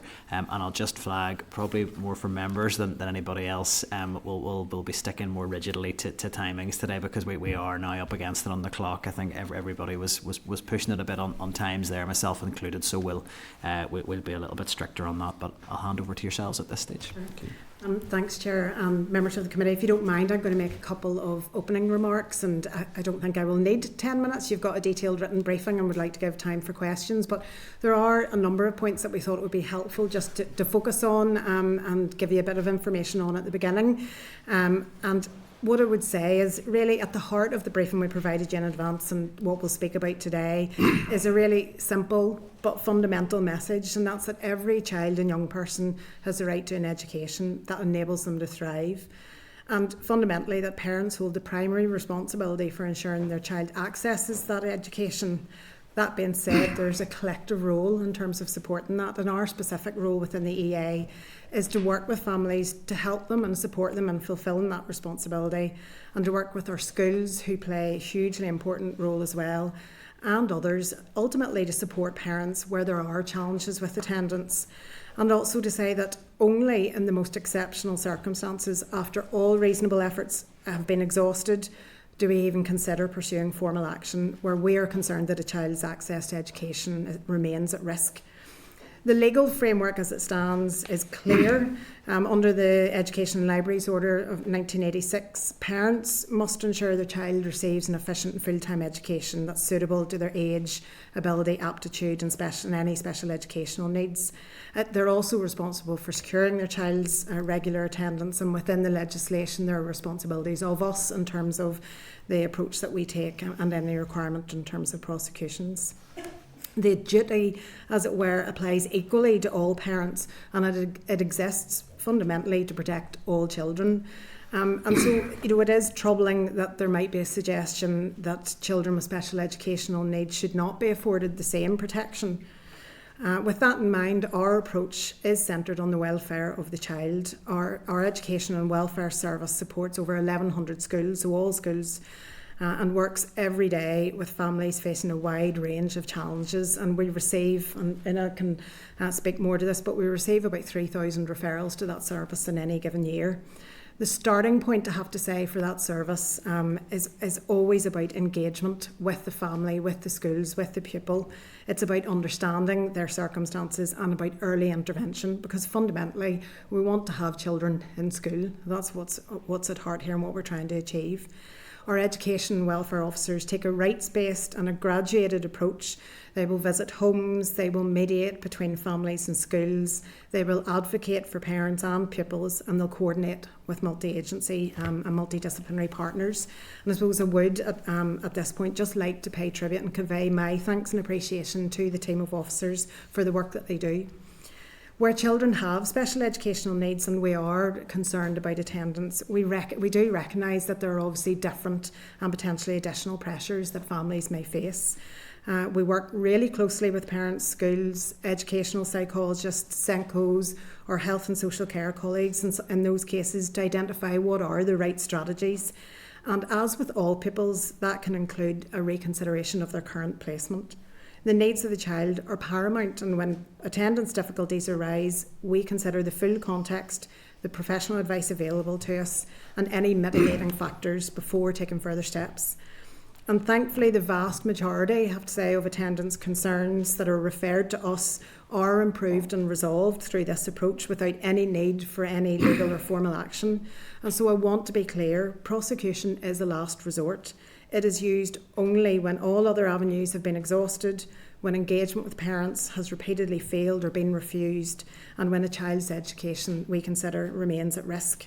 And I would also say that we remain committed to even having initiated those cases, as it were. If we see an improvement and we can work with families, fundamentally that's the most important thing. And we will not pursue legal action if we don't believe it will have a positive outcome.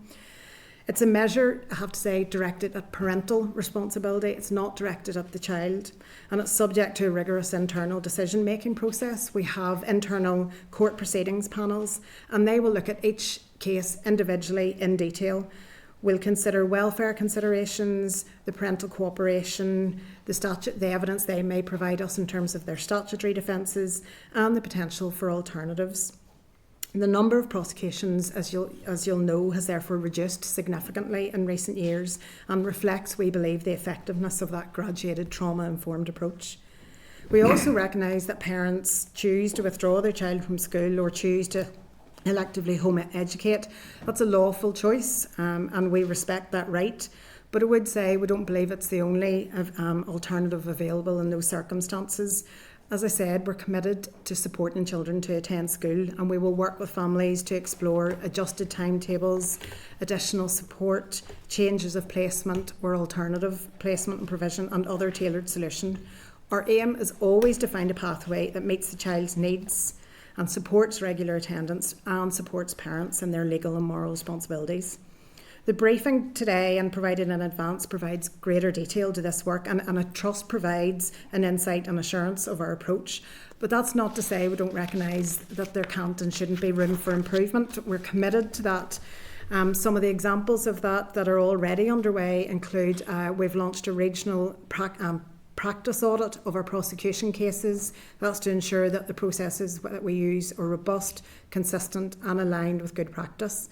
We've also significantly advanced the transformation of our EWS service and its structure, and it's allowed us, for example, to recruit some specialised education and welfare officers, and we've already modernised the referral system to us from schools, and that allows us to strengthen early intervention, track the progress of cases and reduce waiting times.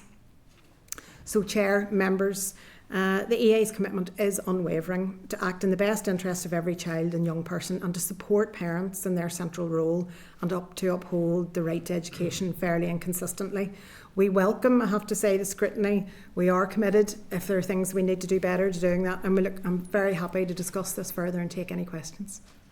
Thank you. And I think probably just from my perspective, a couple of things I would want to just sort of comment at the outset. I mean, and I think it's been a theme probably of every member's contribution, even in the previous session, that there is an acceptance that children attending school is absolutely a fundamental right, and it is something that we should all be doing our absolute level best to ensure that every child does access an appropriate place and then attends that place, absolutely.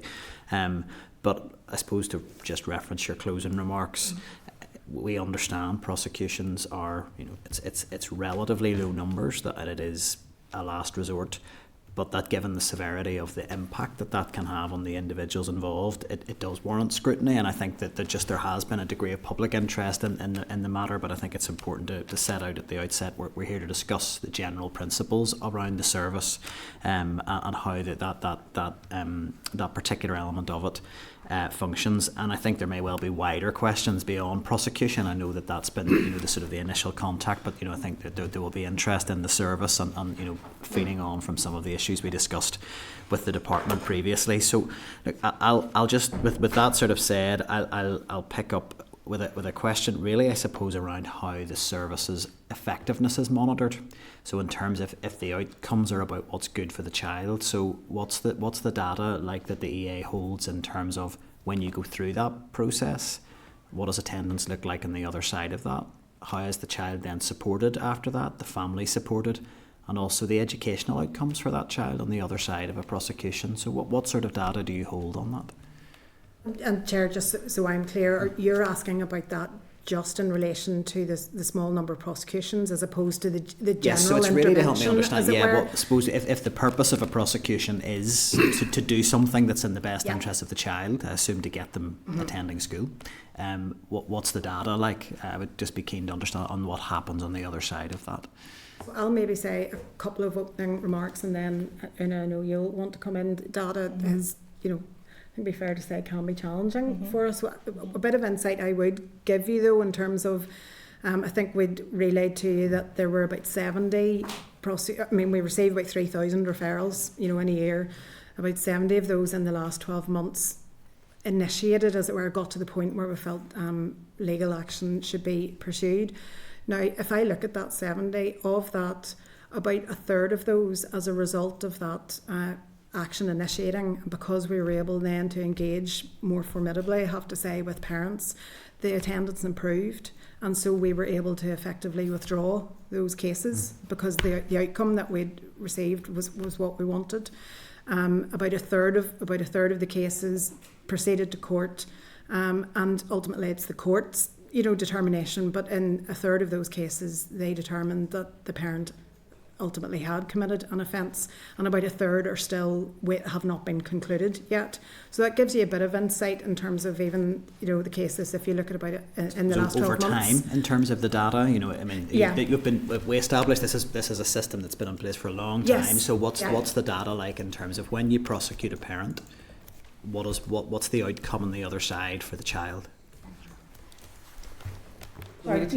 I think it's fair to say that our data needs to improve generally in relation to the educational welfare service, which is one of the reasons why we are engaged in the transformation programme. It's not where we need it to be. We definitely need one of the enablers to be put in place, which is to digitise the service, and that includes caseload work. We are working. And just because time is against us, what I'm interested in is, do you have data when you prosecute a parent? What happens to the attendance rate of that child, and what are their educational outcomes on the other side to that as compared to before that intervention? This is a serious intervention, so I'm trying to establish what's the impact of it.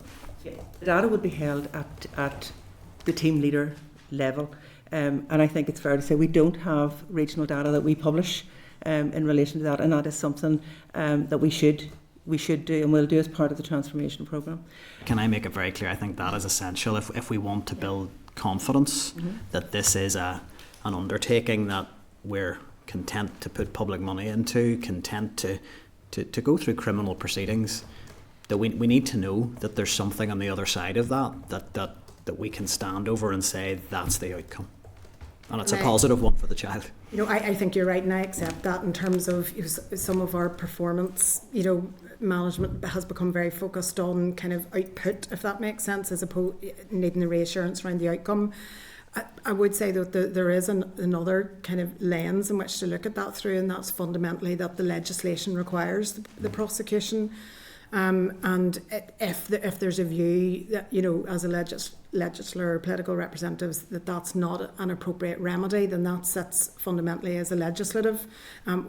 As it stands, our responsibility is to operationalise it. Now, the department they don't seem to have any intention of looking at that. Can I ask, in terms of a service then, would you be suggesting there are times that perhaps if you're taking a best interest of the child approach, can the legislation act in conflict with that? The imperative to prosecute, can that act in conflict with the case that's in front of you? I mean, I'm uncomfortable with us straying into that territory because I mean, fundamentally, there has to be clear water between the department and yourselves in terms of what's legislation and policy. But what I would want to reassure you on, and that's again not to say that there aren't things that we need to get better about or be more transparent about, I would want to reassure you that that best interest of the child influences and shapes how we operationalise it, if that makes sense. So, can I be very clear in terms of my interactions with educational welfare officers at local level and in parents' feedback? Often very, very positive, and in terms of actually a wish that engaged sooner with us, or not Yes. I'll say the wish we had engaged in, whatever the phrase might be, that it's a positive interaction. So there's nothing in what I'm saying here to say that anybody operating within those teams is doing anything other than thinking about best interests of children, but it's whether the system is driving interactions or actions on cases that we might otherwise maybe think that there could be a better way to do this, is what I'm trying to establish. In terms of the legislation, the children order legislation takes precedent. Yes, we have a balance between the human rights legislation and parental rights and that, but I suppose our primary legislation is the children order legislation and the need to protect our children. We have over 2,000 children on our child protection register right now, over 22,000 children who are in need of social services intervention, and of those child protection referrals that have gone through, 16% of them are coming from schools and educational welfare officers. That's really important because we have a duty to protect children. It's everybody's responsibility, not just the educational welfare officers. The one thing I would point you to is the children order regulations. Now, the regulations actually tell us that where parents are not cooperating, then it is unlikely that we are going to make progress. And that's coming from the Department of Health regulations. So that guides our principles. So are we in variance to the legislation? I don't think so. I think it underpins our practice. Yeah, and again, I don't want to push you too far in terms of your assessment of the legislative framework, because you're ultimately not responsible for it. I suppose I'll just finish on prosecutions with it's a significant intervention, and I would just like to be reassured that we do have data about what the impact for the child is on the other side. So that would be it. And I'll ask just one other question on that, and it's around oversight and whether or not you think it would be beneficial to have some other form of oversight to build public confidence. And I'm thinking criminal justice inspectorate.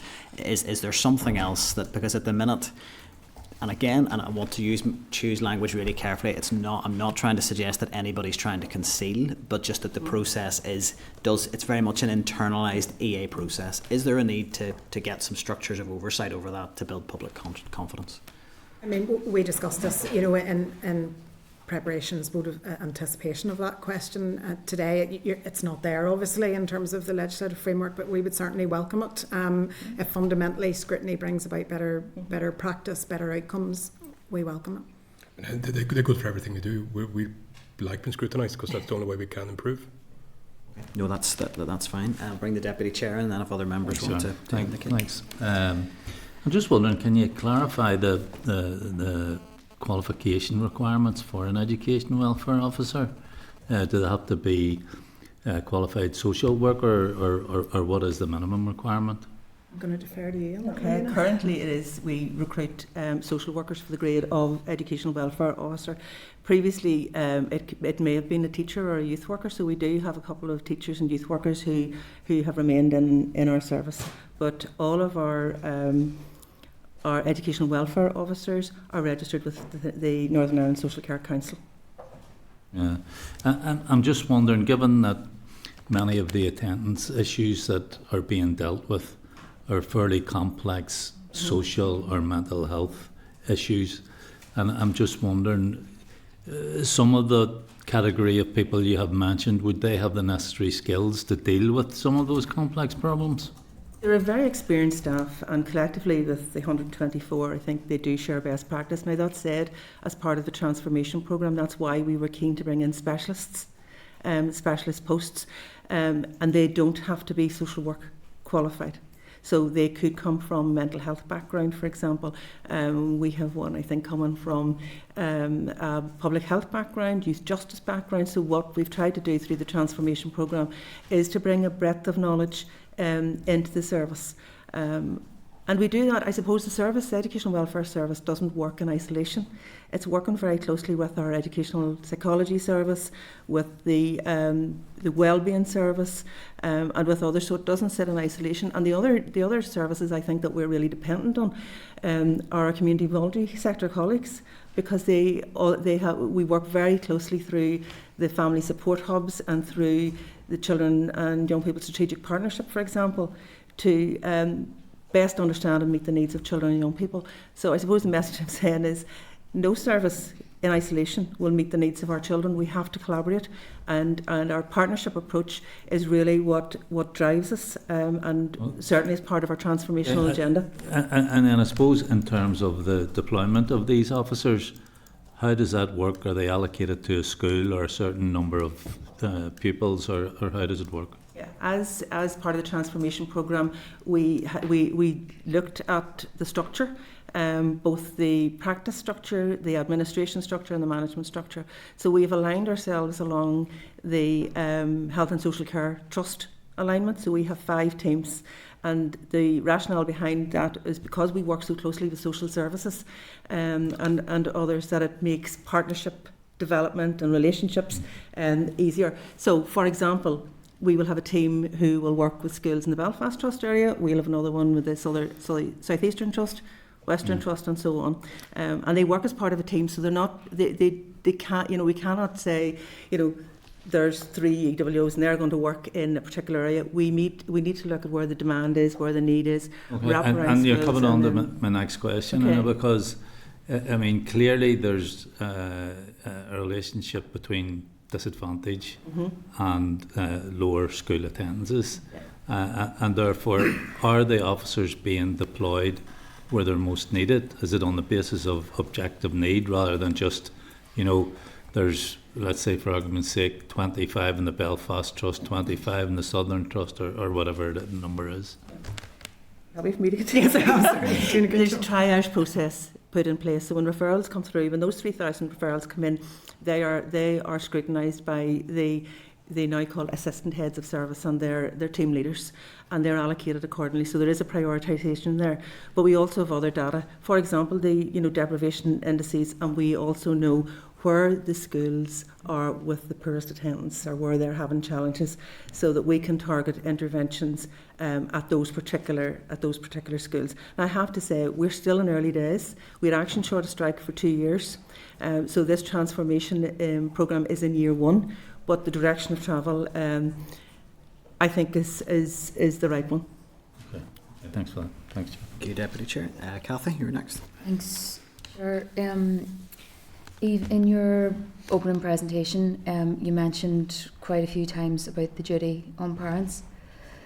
And I just want to ask, from their perspective, what about those parents who manage to get their children into the car, if they can manage to get their children into the car, who are physically hurting themselves, hurting others, being physically sick, because they just cannot, their anxiety will just not allow them to be in school? What about those parents? Put it as simple as, Cathy, those are not the parents who you proceed a prosecution with. I mean, fundamentally, that is a parent who we want to support. And I know from personal experience, that is a really, really difficult situation to be in. So I have to say, we are so committed to working with a parent, understanding the circumstances. And if we can support them, and if the school can support that child to get in, that is fundamentally what we want to do. And I appreciate that. And I wasn't trying to say that to... the reason I was trying to say that is the importance of language, because those parents out there very often feel that they're being blamed. They very often feel that, rather than this being treated as a child's response to their anxiety, their circumstances, to their trauma, it's being treated as a behavioural issue or something along those lines. I appreciate you saying that you're committed to supporting those parents. That's not always the case, and those parents don't always feel that way. And I suppose if we are frank and honest about it, there are many children out there who are in places that are not meeting their needs.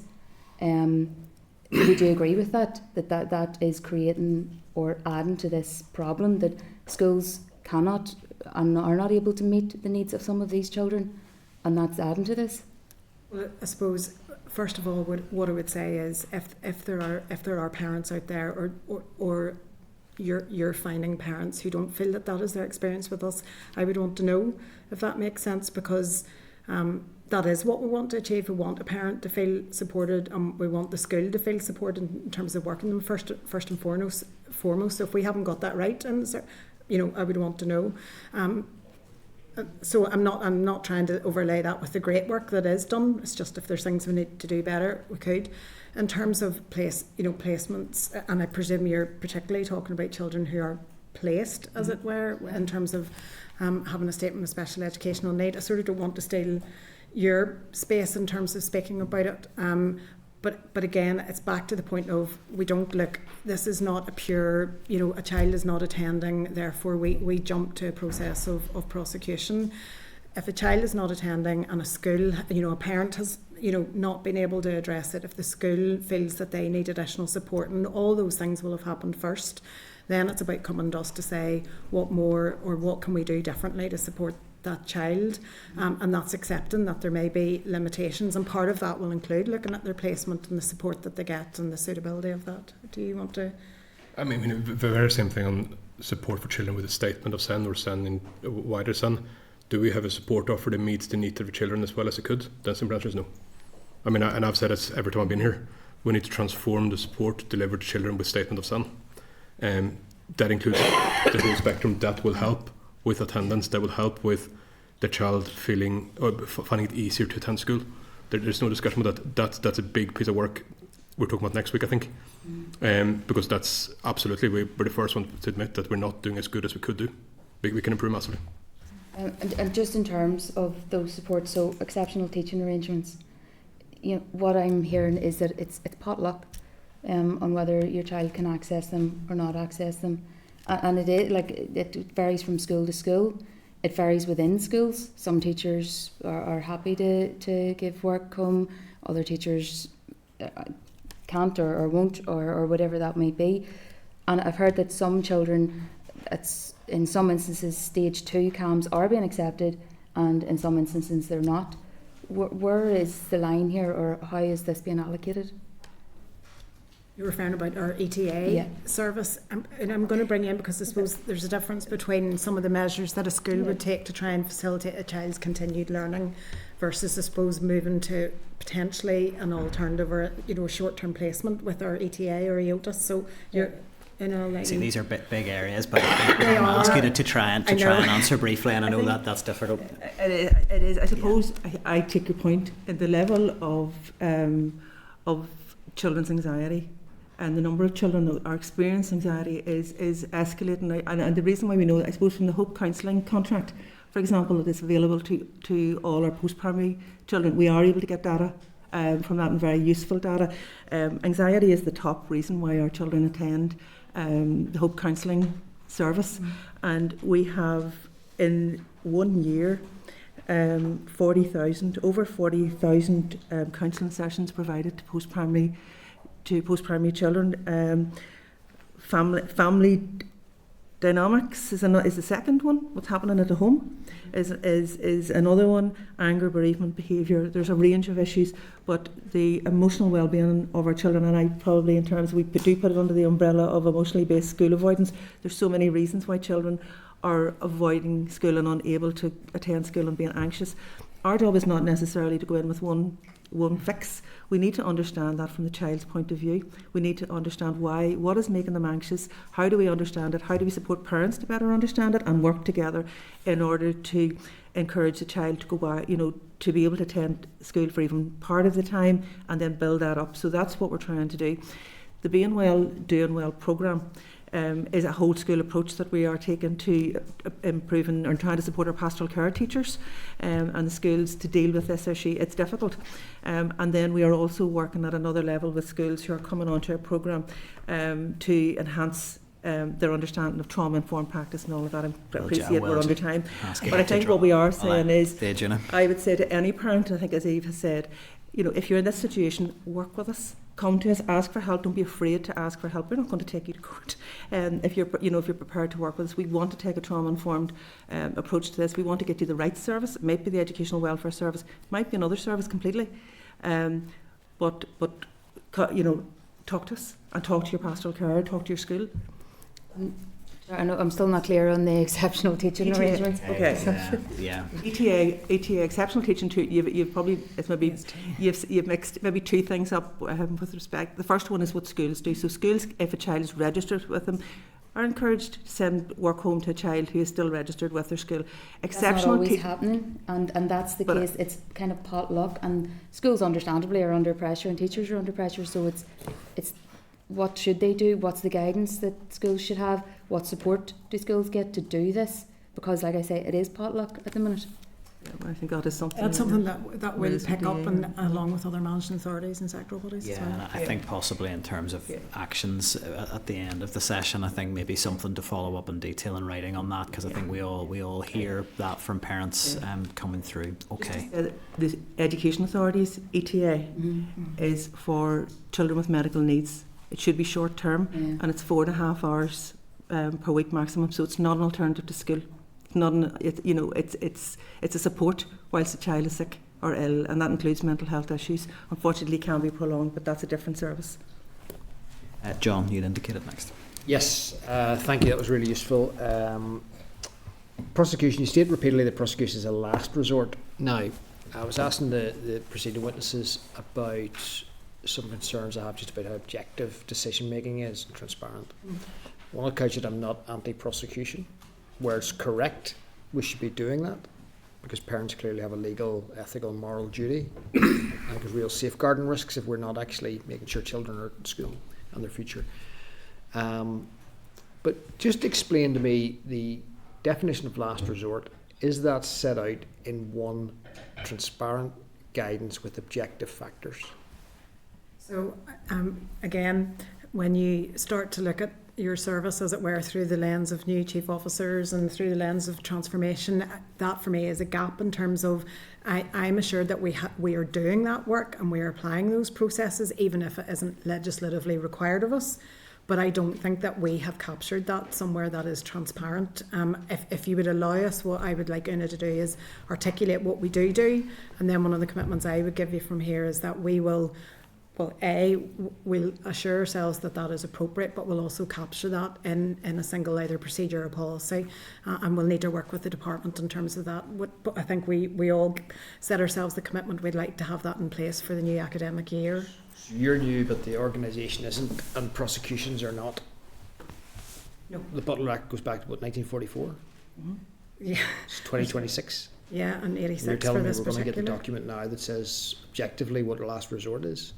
Well, what I would say is it hasn't ever been asked of us, not that that's an excuse, but what we have done is put in place procedures internally that do make sure that that rigour is there, and given that we have those procedures, I think what we do need to do is make sure that those are transparent and public and provide that reassurance to parents. So I can only give you the commitment from the point that I've stepped in the chair. That does not mean to say that that work wasn't and hasn't been taking place over many years. Power that you have akin to the PPS we saw with the post office scandal, that whenever you actually have basically the investigatory power and the prosecutorial power, you are judge and jury. The only thing you're leaving is to the execution. Of course, it's not an execution, but you still own two of the three big parts of the justice system when it comes to this piece of work. Much more powerful than the police and PPS, because you're actually really investigating the matter. Well, we're certainly not the judge. What's You're asked not the of us judge, is- but you're doing the two before then, in We the have to sense do that it. you're the prosecution. Yeah, ultimately we have to determine if a case is taken forward, and then it is I'm for the asking courts. what objective factors do you use for that? And that's what if you can, I will allow Una to come in. There's details in your briefing, but I do accept that that's not captured in a single document that is articulated somewhere, and it's something I'm committed to do. Okay. I suppose what the service would say in terms of last resort is we will not go to court if a parent is working with us and we can see that there's opportunities to make progress. That's how the service would define it. Now, we don't work on our own.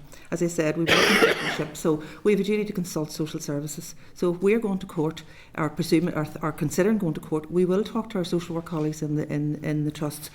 We also work with schools. So before we will progress down this line, there must have been an education planning meeting, and that planning meeting is where a meeting is held in the school.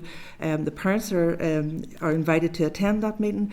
Anybody that's involved in that situation will sit down and discuss the case, and hopefully through that in itself try to find a pathway to make progress. That's the starting point.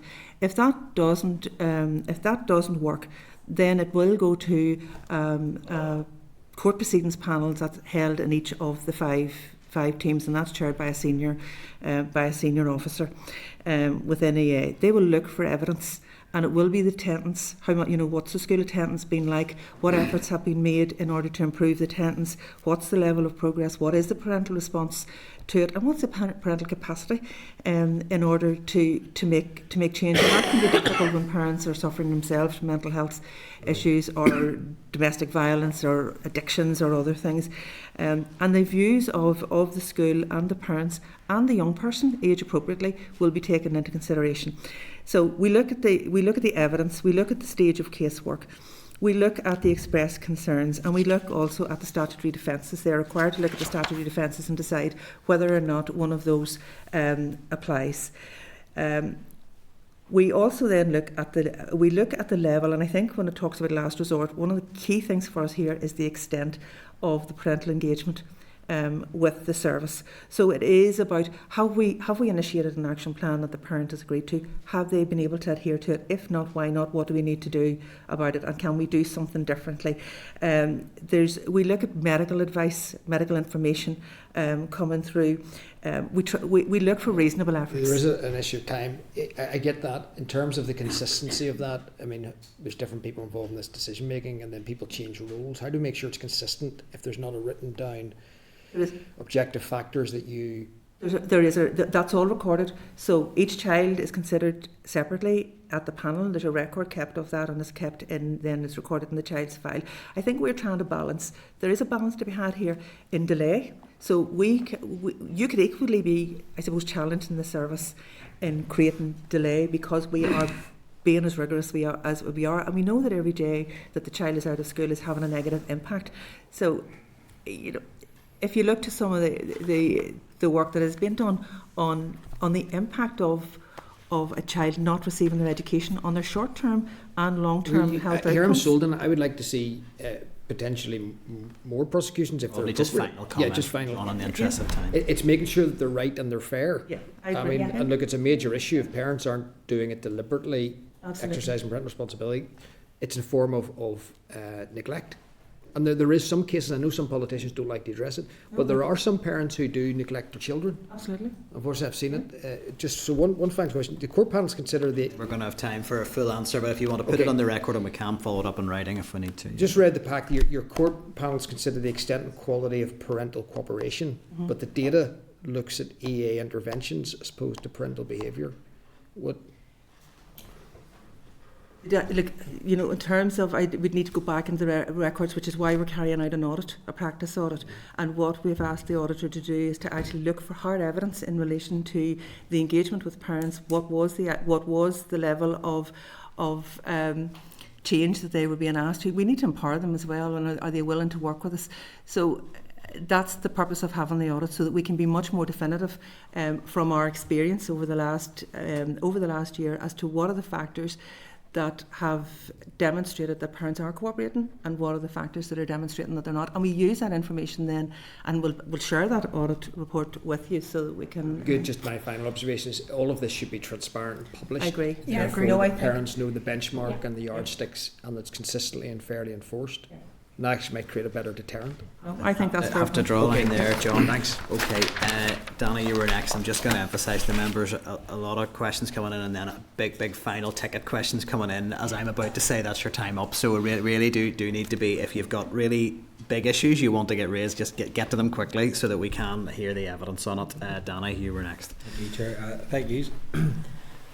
Pastoral care is going to be really important to deal with the low attendance that we're seeing across our schools. Healthy, Happy Minds, the Engage programme, EOTA centres, really important. They were successful, they are successful, right? But we're not funding them programmes anymore, and referrals to the EOTA centres, the community voluntary, is going to stop in June. No, there's no. Well, so I'll take 2 points. I suppose the funding decisions you'll appreciate don't sit with the EA. But they were successful, though, weren't they? They were both in programmes, very successful. As I understand, they were hugely well received. Yeah. But it's not my bailiwick, as it were, to comment on funding decisions. What I would say, just to be very clear in terms of EOTAS, it is not the case that we have made a decision to cease referrals to the community voluntary sector in June. We at the moment operate a hybrid model of both some EA provided services and community voluntary sector. And so we have I picked up it wrong, the statement? When yes, sorry. We have. Yeah, yes. What so we have the statement done was about the school meals going up, home to transport. Why was the EOTA centres mentioned? Okay, so we temporarily paused our referrals for the remainder of this academic year.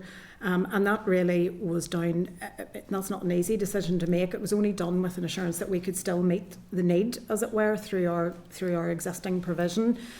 We know that was very difficult for those providers, and Una and our team have been out and spoken with them, but it is not on the presumption that does not play a part in our provision moving forward. Sorry, so I'll just go, I'm going to be pro yeah, here, I'm yeah. sorry. So the Lagan Valley one up based in Poglass, the last I spoke to them was quite recently, and they told me that they won't be getting any referrals come June. Has that changed? Yeah, I think. Okay, we have a procurement exercise. So what is, as Eve said, we had a savings plan. We paused the referrals to the 3 community provisions. We only have 3 community provisions in the Belfast area, so that's the level of blended model that we have. We now need to go through. The intention is that those services will be required next year. We will need suspended their we referrals. paused the referrals. We're playing a bit with words here. No, we're not. Sorry, there's two separate, but I think conflated issues here. There is the decision because of the budget to pause in-year referrals. What happens beyond June was always going to be subject to a new contractual process, because this is contract provision. That contract was coming to an end in June, and we need to put in place new contractual arrangements now. So technically, can they say they don't have referrals beyond June? To some extent, that's accurate in that their contract runs to June, but at no point have we made a presumption, as it were, that would not be the case beyond that. But we do, A, need a budget, 2, need to go through, we always would have been going through a new contractual process. Technically, I'm right in saying there's a danger, though, that their doors get shut come June. I don't think it's fair to either speculate that, or that I would necessarily want to put that out there. It's not the message to we've be given. fair, I won't go down that, but it was put in the statement. It was the put in the statement about referrals to the EOTA centres. Instead, paused. Okay, playing with words here, pausing, no, I just suspending. Want to be very clear in our language and what we are doing and what we're not doing. Okay, well, okay. Is it fair to say then all the same schools then are doing all the heavy lifting? In respect of, sorry, Danny. The reason why I'm asking, so children with additional needs. So I said this in the earlier evidence, we're talking about attendance. There are schools that if you did not include SPIMS, their attendance could be as high as 96%, but when you include children of SPIMS, drops it down to 90 or just below the 90, which is huge. I was surprised that wasn't coming up in their own presentations, and that's not being spoke about enough. So that tells me anecdotally that there's a serious issue then with children not being placed properly, if the attendance of those children is having that weight of an impact on the whole overall school attendance. And that means then the same schools are doing all the heavy lifting, and what support is then going into them school leaders. So I think a couple of things that I think it's important to note, that not a child not attending a SPIM doesn't mean that the placement is inappropriate. It might mean there are some men of Australia have very complex children, have very complex issues, and we need to work with them. So that's right. In some, I want to finish because I want to put my hands up as well, saying that we also do not provide the best available support package for children with statement of SEN, whether in SPIM or in mainstream. Right. So that our support model is not the optimal model to provide the best support.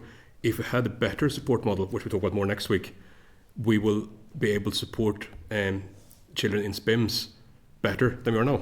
I mean, I put my hand up saying that we're not best. When it comes to heavy lifting, yes, we know that the pressures. So SEN prevalence or SEN children with SEN are higher in socially deprived areas. Yeah. School absence is higher in socially deprived areas. So yes, it's absolutely fair to say that those principals in those schools are under more pressure. Of course. Yeah, because them schools and them school leaders are the ones who are doing the heavy lifting. Yes, I'm agreeing with you. They're opening their doors and other schools, and does that about picking on grammar schools, and I guess because this is happening in primary schools as well in more affluent areas, that children are then being taxied in or going doing long distance. Time is going to be just it's an RB issue on this here. If it travels wrong, then that child mightn't go to school, and I think this has been completely missed in everything that we're doing. So I mean, I'm not disagreeing with you, but one thing I want to say is that many of these schools who have SPIMs and good big SEN populations are because they're very good at helping those children, right? They have a culture which allows them to do more, right? Easy. And that's not saying that other schools aren't good at it, but they don't have the experience and they don't have the history of doing that. That causes some challenges. Maybe they're just not putting their head above the parapet while others are. Yeah, I mean, I don't want to go quite that far, but we know there are challenges, but we need to provide a better and more appropriate support package for school leaders, for teachers as well. I'm the first to agree with that. I'll have to draw a line and we'll maybe revisit next week. Michelle, you were next there. Thanks, folks. Thank you.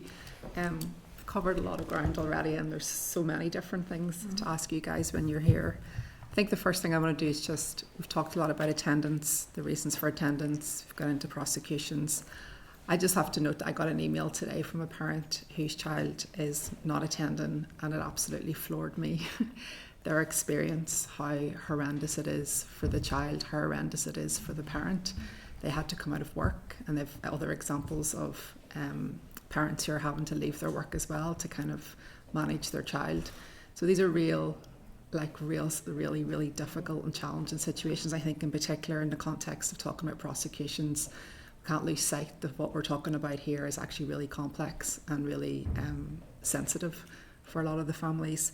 That parent had one question they asked me to ask you, so I'll ask you. It might be slightly out of kilter from what we're talking about, but she was just very concerned about the pathways and not having any clarity really once they've been referred into to get an educational welfare officer. They've been waiting since September and nobody has contacted them since September.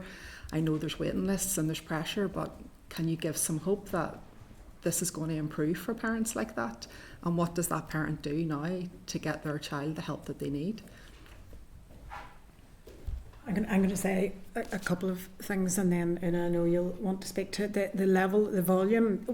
We know system-wide attendance issues have risen, and we know that post-COVID, and we also know that we're not out of kilter with other areas in terms of that. It is a problem that we have. I and we fundamentally accept that there are parents out there who would love nothing more than that their child went into school happy and attended every day, but we know that's not the reality for some of them. I would love to say that we have the capacity to address the level of demand and growing demand that I think we're seeing across the system. I don't think I could sit here and say that we necessarily have the level of capacity to meet the expectations or need that there necessarily is, but what I would say is that there's a huge amount of work has gone on within the service to make sure that we are triaging cases, if that makes sense, and some of that work will be, that we look to the school to provide the type of support that Cathy was talking about beforehand. Sorry, I was distracted by sidebars.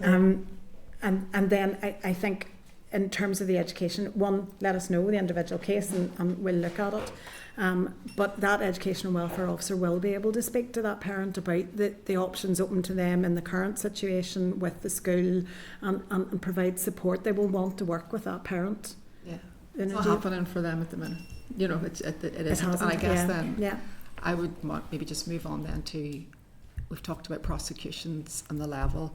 And I guess in that context where everything is so stretched on the ground, dealing with the actual pressures of these families and these children, how much are you spending? What's the resources going into prosecutions at the minute? Like what's...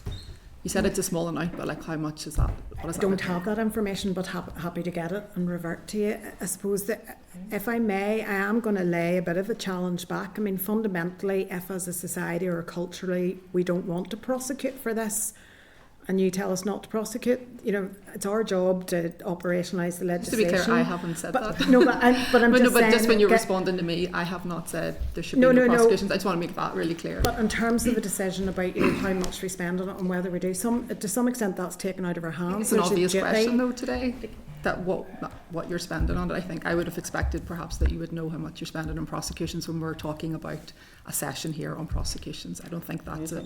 No, I'm not saying it's unreasonable. It's just something that we're going to have to go away and calculate. It's not necessarily something that, you know, I own a report on, but sorry. Do you want to give you some indication?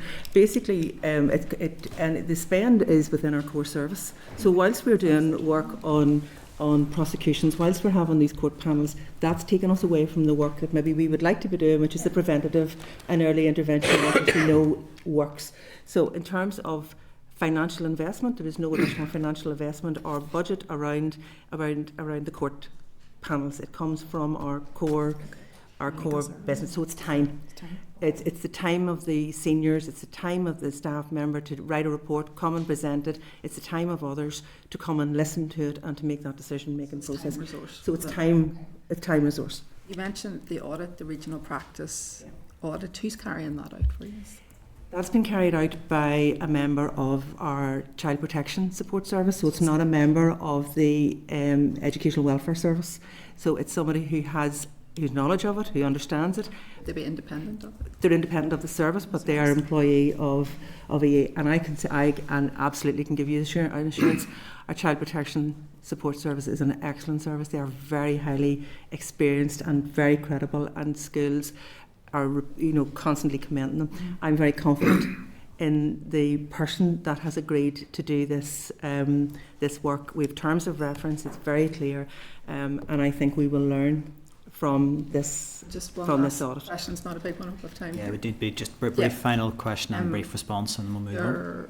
Looking at the terms of reference of it, and you're looking at compliance with existing legislation, will you be looking at the appropriateness of some of that legislation? I know it's been brought out here in terms of the defences available, that those perhaps aren't suitable in 2026 for the reasons that parents perhaps aren't not letting their kids go to school, but children aren't attending school is a lot more complexity than some of the reasons that there are there at the moment. Yeah, I think what we will always do in terms is engage with our departmental colleagues to say if we see that there's a consequence or impact of legislation on the operationalisation. So yes, I would hope if that was going to be reviewed, we'd have the opportunity to shape and feedback. You know, it really isn't for us to determine, for example, if prosecution is something that societally we want or not, but we would certainly want to shape and guide that. I think I'll just make a comment at this stage, and I think I sort of prefaced the session with some remarks in this space. I think prosecutions, for whatever reason, maybe haven't had a lot of public scrutiny before, and I know if you'd set out, you know, if this isn't what we want, you know, then it's basically over to us as legislators. I suppose for us to understand if it is something that we think is worthwhile doing, or the way that we're doing it is the right way, we have to have these conversations. You know, so we can't be expected to form a view unless we know what's the impact of the service, how much does it cost, what's the objective criteria applied in making these decisions. Those to me feel like appropriate questions to help legislators reach a view on how we feel about this service, and then there's a wider societal question around that. So, you know, there are definitely bigger questions, you know, around all of this, but I think I would want to maybe echo Michelle's comments. I don't think anybody said fundamentally we don't support prosecutions. I mean, I'm Pat likes to use the phrase agnostic on certain policy issues. I'm agnostic, but I do firmly believe children should be in school, and we should be doing everything we should to ensure that right is being appropriately given to all children. So. Just say one thing.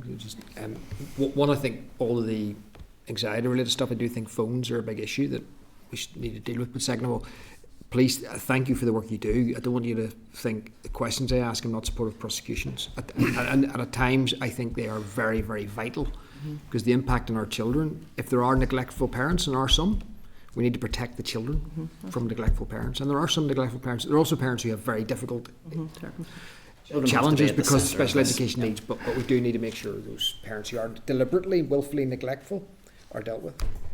Chair, may I say one thing? I just want to make sure that I've not been misconstrued. We're agnostic as well. I just want the committee to understand that fundamentally we are obliged, as it were, under the current framework. There is an obligation of us.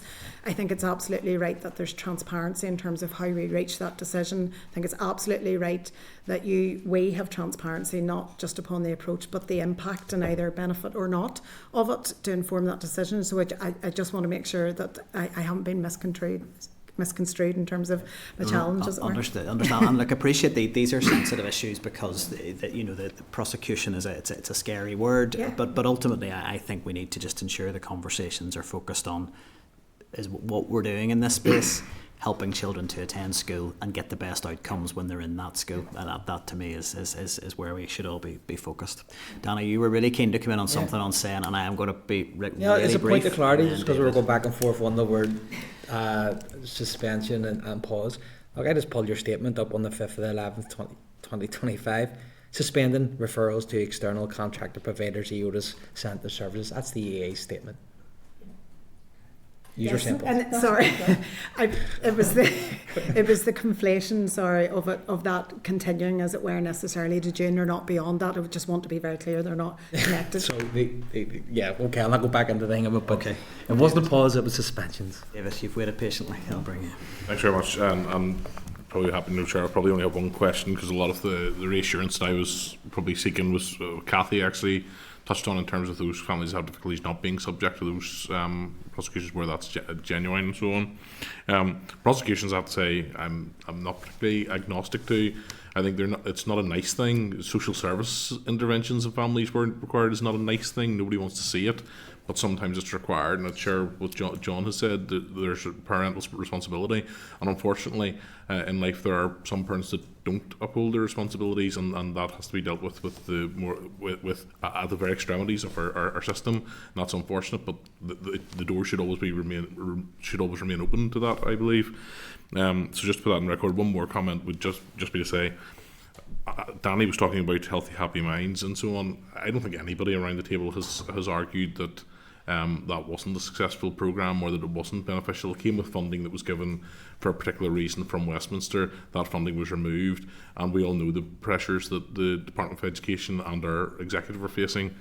Danny can talk to the Finance Minister if he thinks that there's pots available that can be made available to the Department of Education for those uses, maybe as part of the budget setting process, but we can see what happens there. My only question probably comes just to a comment was made earlier around action short of strike, and I wondered if you could speak to some of the unseen impacts. I wondered if you could speak to what impact action short of strike had on your work, particularly protecting those vulnerable young people. I wasn't present in the EA at the time. I was probably seeing it from a different lens in other roles, and I don't want to. And I did live that, as it were. It was exceptionally difficult, I have to say, for everybody involved. It was difficult for parents, families, schools, and the staff involved. So it's a tough question to answer, but well, it is. I suppose what happened was that there were within the action short of strike, there were very clear things that staff wouldn't do. And that included a cap on the number of children that would be in their caseload. So where an EWO would have, say, 25 children in their caseload, they would not take any more of that. And if they had a child in court, a court case like this, then it would only be 20. So that had a real impact in terms of our waiting lists. So what we saw was we were finding it very difficult to get the throughput of cases, and that's very difficult where you have maybe, say, 2 or 3 children on one caseload who is on that caseload for 3 years or more.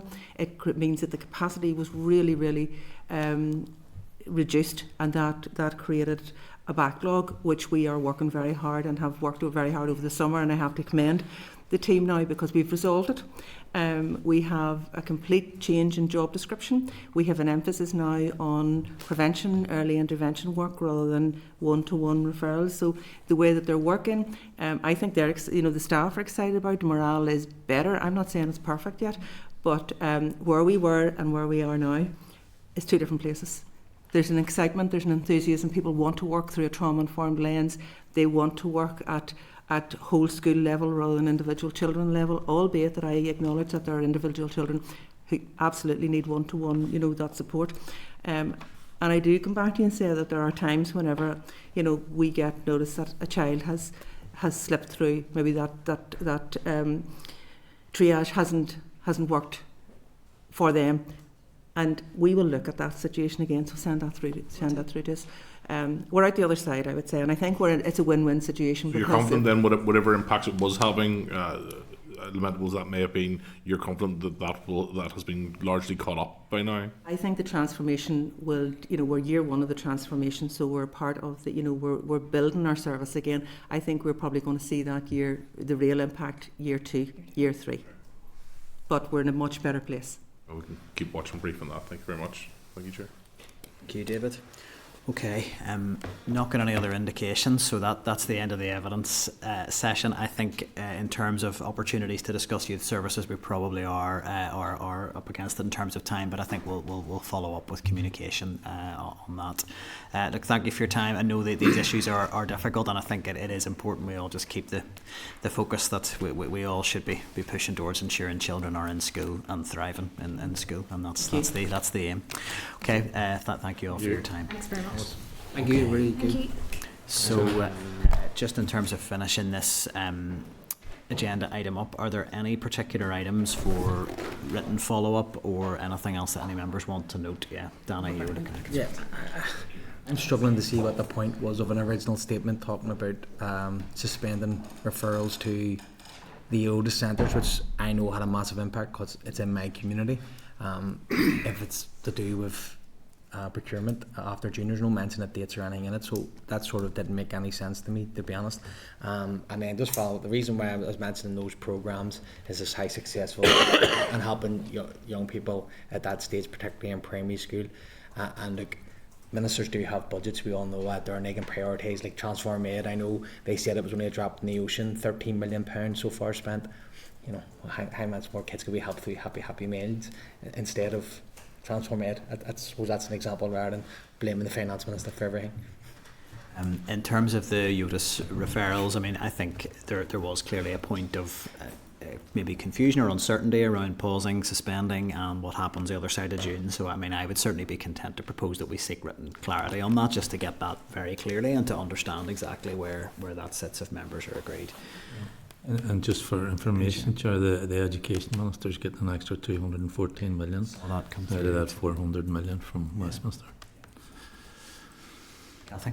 Chair, it's just around that point about the exceptional teaching arrangements and not the EA, I mean within schools, and what is the EA's policy around that, because, and you alluded to as well, it's something that we're hearing time and again, it very much depends on the school, very much depends on the teacher. They need support, the schools and teachers need support and guidance on it. So they did reference that they would go away and look at it, which concerns me slightly that they're only going away to look at it. But if we could maybe get a starting point from them where it is now and where it needs to be. I do think on that particular question around those arrangements that there was a very long preamble to the answer, and maybe we didn't get to the detail on it. So I think I would be keen to understand exactly what the framework for that is, because when it was referenced by Una around medical needs, I think that the lines start to blur when we have young people with mental health issues, and Una did begin to sort of indicate if that's protracted or long term, then that may not be appropriate. So it'd be really good to understand exactly how that operates and what parents should expect when they request those. They're two clear, two separate issues, but it was a bit convoluted there, I think. So no, I think that would be helpful. I'm just going to note as a comment, I think some 3 things came out of that briefing of concern for me. There is no data on the impact on the child in terms of attendance on prosecution, and I think that is a matter of serious concern. I have to say, whether you're agnostic, supportive or opposed to prosecutions, if we're going to do it, we need to know what the impact is.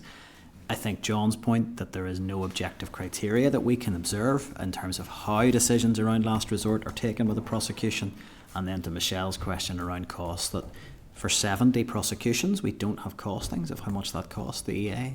I was surprised that question seemed to come as a surprise, so I'm not sure if there's anything arising on that other than perhaps it might be worth putting in writing of those 3 particular concerns around prosecutions and to ask for the EA to provide us with an update on what they're going to do to address those points of concerns. And they really, for me, they're around, if we're going to spend money and make interventions, we need to know what the impact on the child is. They need to be transparent, and we need to know how much they cost and what the value is. So I think those are all fair questions. If members are agreed, is there anything else anyone wants to add to that? No, agreed on that? Okay. So we're going to move into closed session with members' agreement for deliberation on the RSE report. Are members all content that goes into closed session? Great. Okay, so we're back into open session of the committee. I'm just going to pass over to the clerk just to summarise the agreements reached in that closed session in relation to the RSE report. So the committee discussed draft recommendations for its RSE report, and subject to some tweaks, agreed positions on those recommendations. The committee will look at its full report in the coming weeks, and will have a week of full notice before making its final decisions. And then, as regards reporting to the House on the report, the committee agreed that it did not feel that that was the most constructive way to publicise its report, and one member, Mr. Brooks, did not agree with that decision, but the committee decided not to go to the House with its RSE report. And obviously, just to note, all of that will be subject to the sort of final decisions on the report when it lands, and that will all be dealt with in open session as is appropriate. Okay, so item 9 then on the agenda is correspondence. So you've got correspondence at pages 102 to 176 of your packs, and then there's also some additional correspondence in tabled papers with a summary note there at page 110 of tabled papers. I'll just reference anything that requires a committee decision or discussion. If there's any other items that I missed that members want to raise, please let me know. So item 9.2 on page 111, it's correspondence from an individual to the Minister, but he's copied in the committee raising concerns about the Education Authority's responsibility to fulfil all its mandatory statutory duties under Section 5 of the Disabled Persons Northern Ireland Act 1989. I would propose that we note that we perhaps let the Department and the Minister know that we have received that copy of that correspondence, and ask if that can be shared with committee when a response is provided, if we're agreed. Right. Item 9.4 on page 120 is a response from the Department of Education on the use of smartphones in schools. It is in response to correspondence that we had sent to the Minister. So happy to open up for discussion. My suggestion is that we would note and share the response with Smartphone Free Childhood, but very happy to hear from members if they have any other views. Agreed. Item 9.6, page 131, is a response from the Minister on the draft budget. And I think, as members may be aware, there have been some significant movements in relation to departmental finances over the course of the day, so perhaps appropriate at this stage to note, just given it is probably slightly out of date. Are we agreed? Agreed. Item 9.8, page 135, is correspondence from the Department of Education providing a briefing paper on the independent review of teacher workload. Again, happy to hear members' views. I would have some concern that implementation across the range of actions is now not as clear as we might like. And I know from speaking to teachers and contact with the teaching unions, they're very keen to see, at least some items coming out of this with clear timelines for delivery in the short term. So if members agreed, I would want to suggest that we do write to the department and ask for clarity on which recommendations out of that long list they do consider can be implemented quickly, and where we could see delivery in the short term, if members are agreed on that, or if there's anything else anyone wants to draw out on workload. We're hearing, and of course a lot of it's anecdotal, that there's a large degree of dissatisfaction with how the department is managing this, and I know that quite a number of teachers are recommending that the unions go back on industrial action, and that would be disastrous if that were to happen again. But if this issue isn't resolved for once and for all, that's the direction we're heading, I think. I mean, it is important to note that, this independent review of workload was very much a key part of getting a previous agreement over the line with the teaching unions, so I don't think we should in any way understate the importance of this. Well, I mean, is there anything in addition to what I've suggested that then we would like to raise with the Department or Minister in relation to that? I'm certainly keen to see what short-term interventions they can make that might help teachers get a bit of confidence back in the process. Is there anything else, Deputy Chair, yourself, that you'd want to raise in addition to that? No. Nothing I can think of off the top of my head. Perhaps just to note our concern that there is maybe a lack of confidence growing in terms of implementation. I mean, I suppose the case is too that, there's a relatively short timeline to deal with this. Yeah. I mean, it can't be allowed to drag on and on and on. It has to be dealt with. Yeah, given the history of previous workload agreements, which went that way, absolutely. Okay, I think we're agreed. Item 9.9, page 143, 9.10 on page 145. They're both submissions on the GTCNI bill. Are we content to add these to the committee papers for the bill? Agreed. Item 9.11, page 149. It's correspondence from an individual regarding the responsibility of schools to record data on attendance, absences and illness and provide this information to the Department of Education. So obviously very relevant to the briefings that we've had today in committee. Again, happy to hear members' views. I would want to suggest that we share that with the department, with the Minister directly if appropriate, and to seek their response on the specific concerns being highlighted, and to let the individual know that we've done so if we're agreed. Agreed. Item 9.12, page 153. It's a response from the Education Authority on community ownership of provision. I think we've had a discussion on youth provision at the start of the meeting. This is the correspondence. If I want to just get the right. This is the one that arose from the committee briefing from Bites and their proposals around how the service should be structured, and then we have the response from the EA. We are going to move, I think, towards getting a written briefing, so I'd want to suggest that probably we advise the correspondence that that's the committee action at this stage, if we're agreed. Agreed. And item 9.15, page 111 of tabled papers. It's correspondence from the Benedict Blythe Foundation on school allergy safety. Again, would like to hear members' views on this. I'm not sure how familiar members are with the full background of this, but the foundation arose from the tragic the death of a pupil in relation to allergies in GB, and it's really looking at whether or not I think our department here has any intentions around policy development or indeed legislation around ensuring that our schools are safe places for children with allergies. So I would be certainly content to share that correspondence with the Minister to hear his views, if there's any other views. No, agreed. And I'm not sure if it has been tabled or not, but there was an invite. Has it been circulated? We emailed it in the end. Okay, so it's gone by email, and this is one where there's been an invite for me to speak at a conference on education for citizenship, which I had provisionally accepted, but there's just been a bit of a delay in the formal invite coming through to committee. Are members agreed that I attend that on the committee's behalf? Agreed.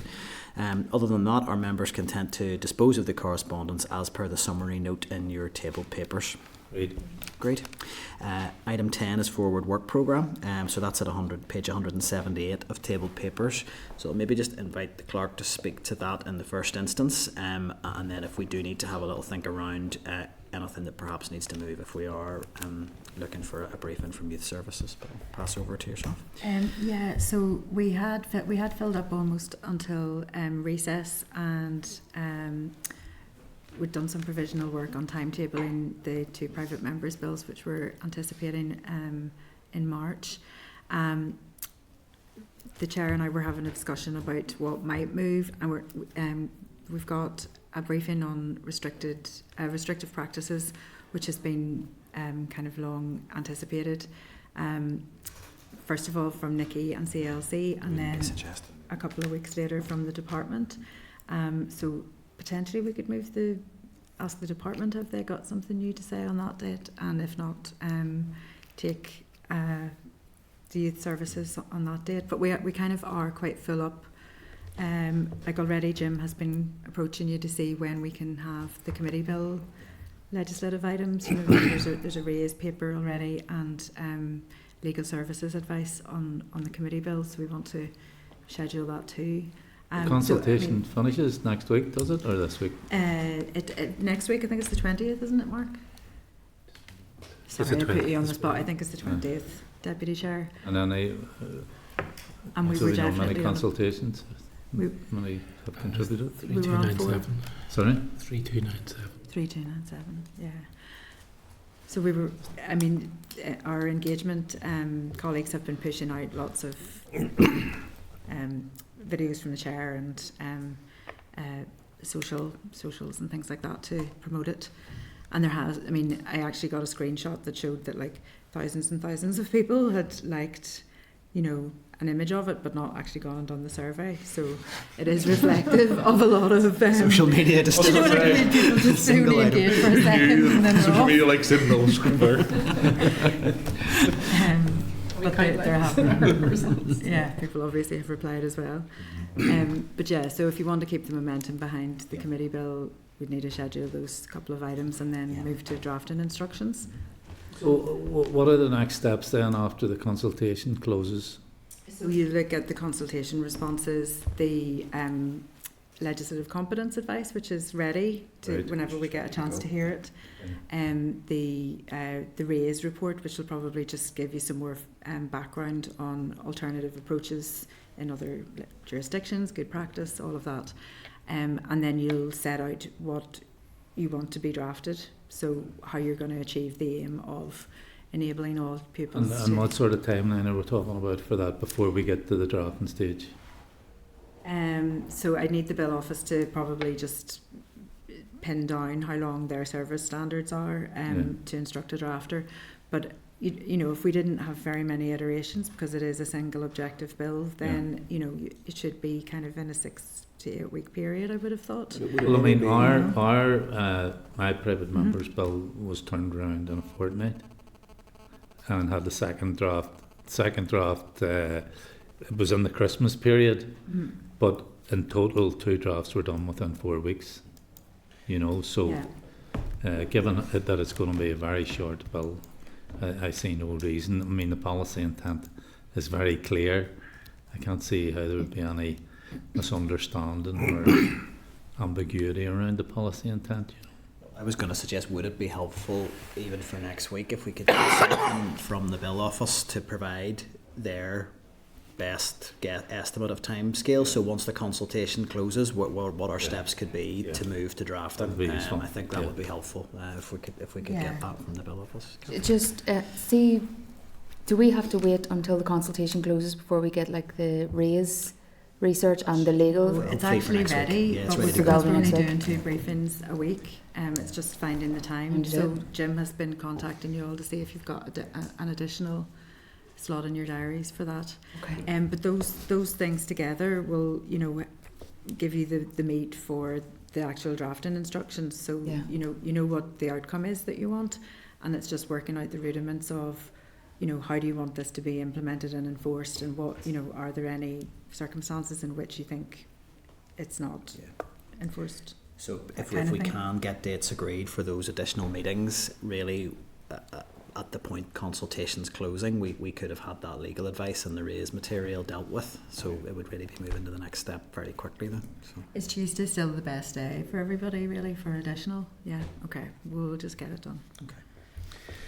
Okay, so the only other thing then is just around the if we are moving anything around, can I just check, I would be extremely reluctant to move the Children's Commissioner CLC briefing on restrictive practices. I think we potentially have parental input on that for that session, and I really don't think at this late stage that would be appropriate.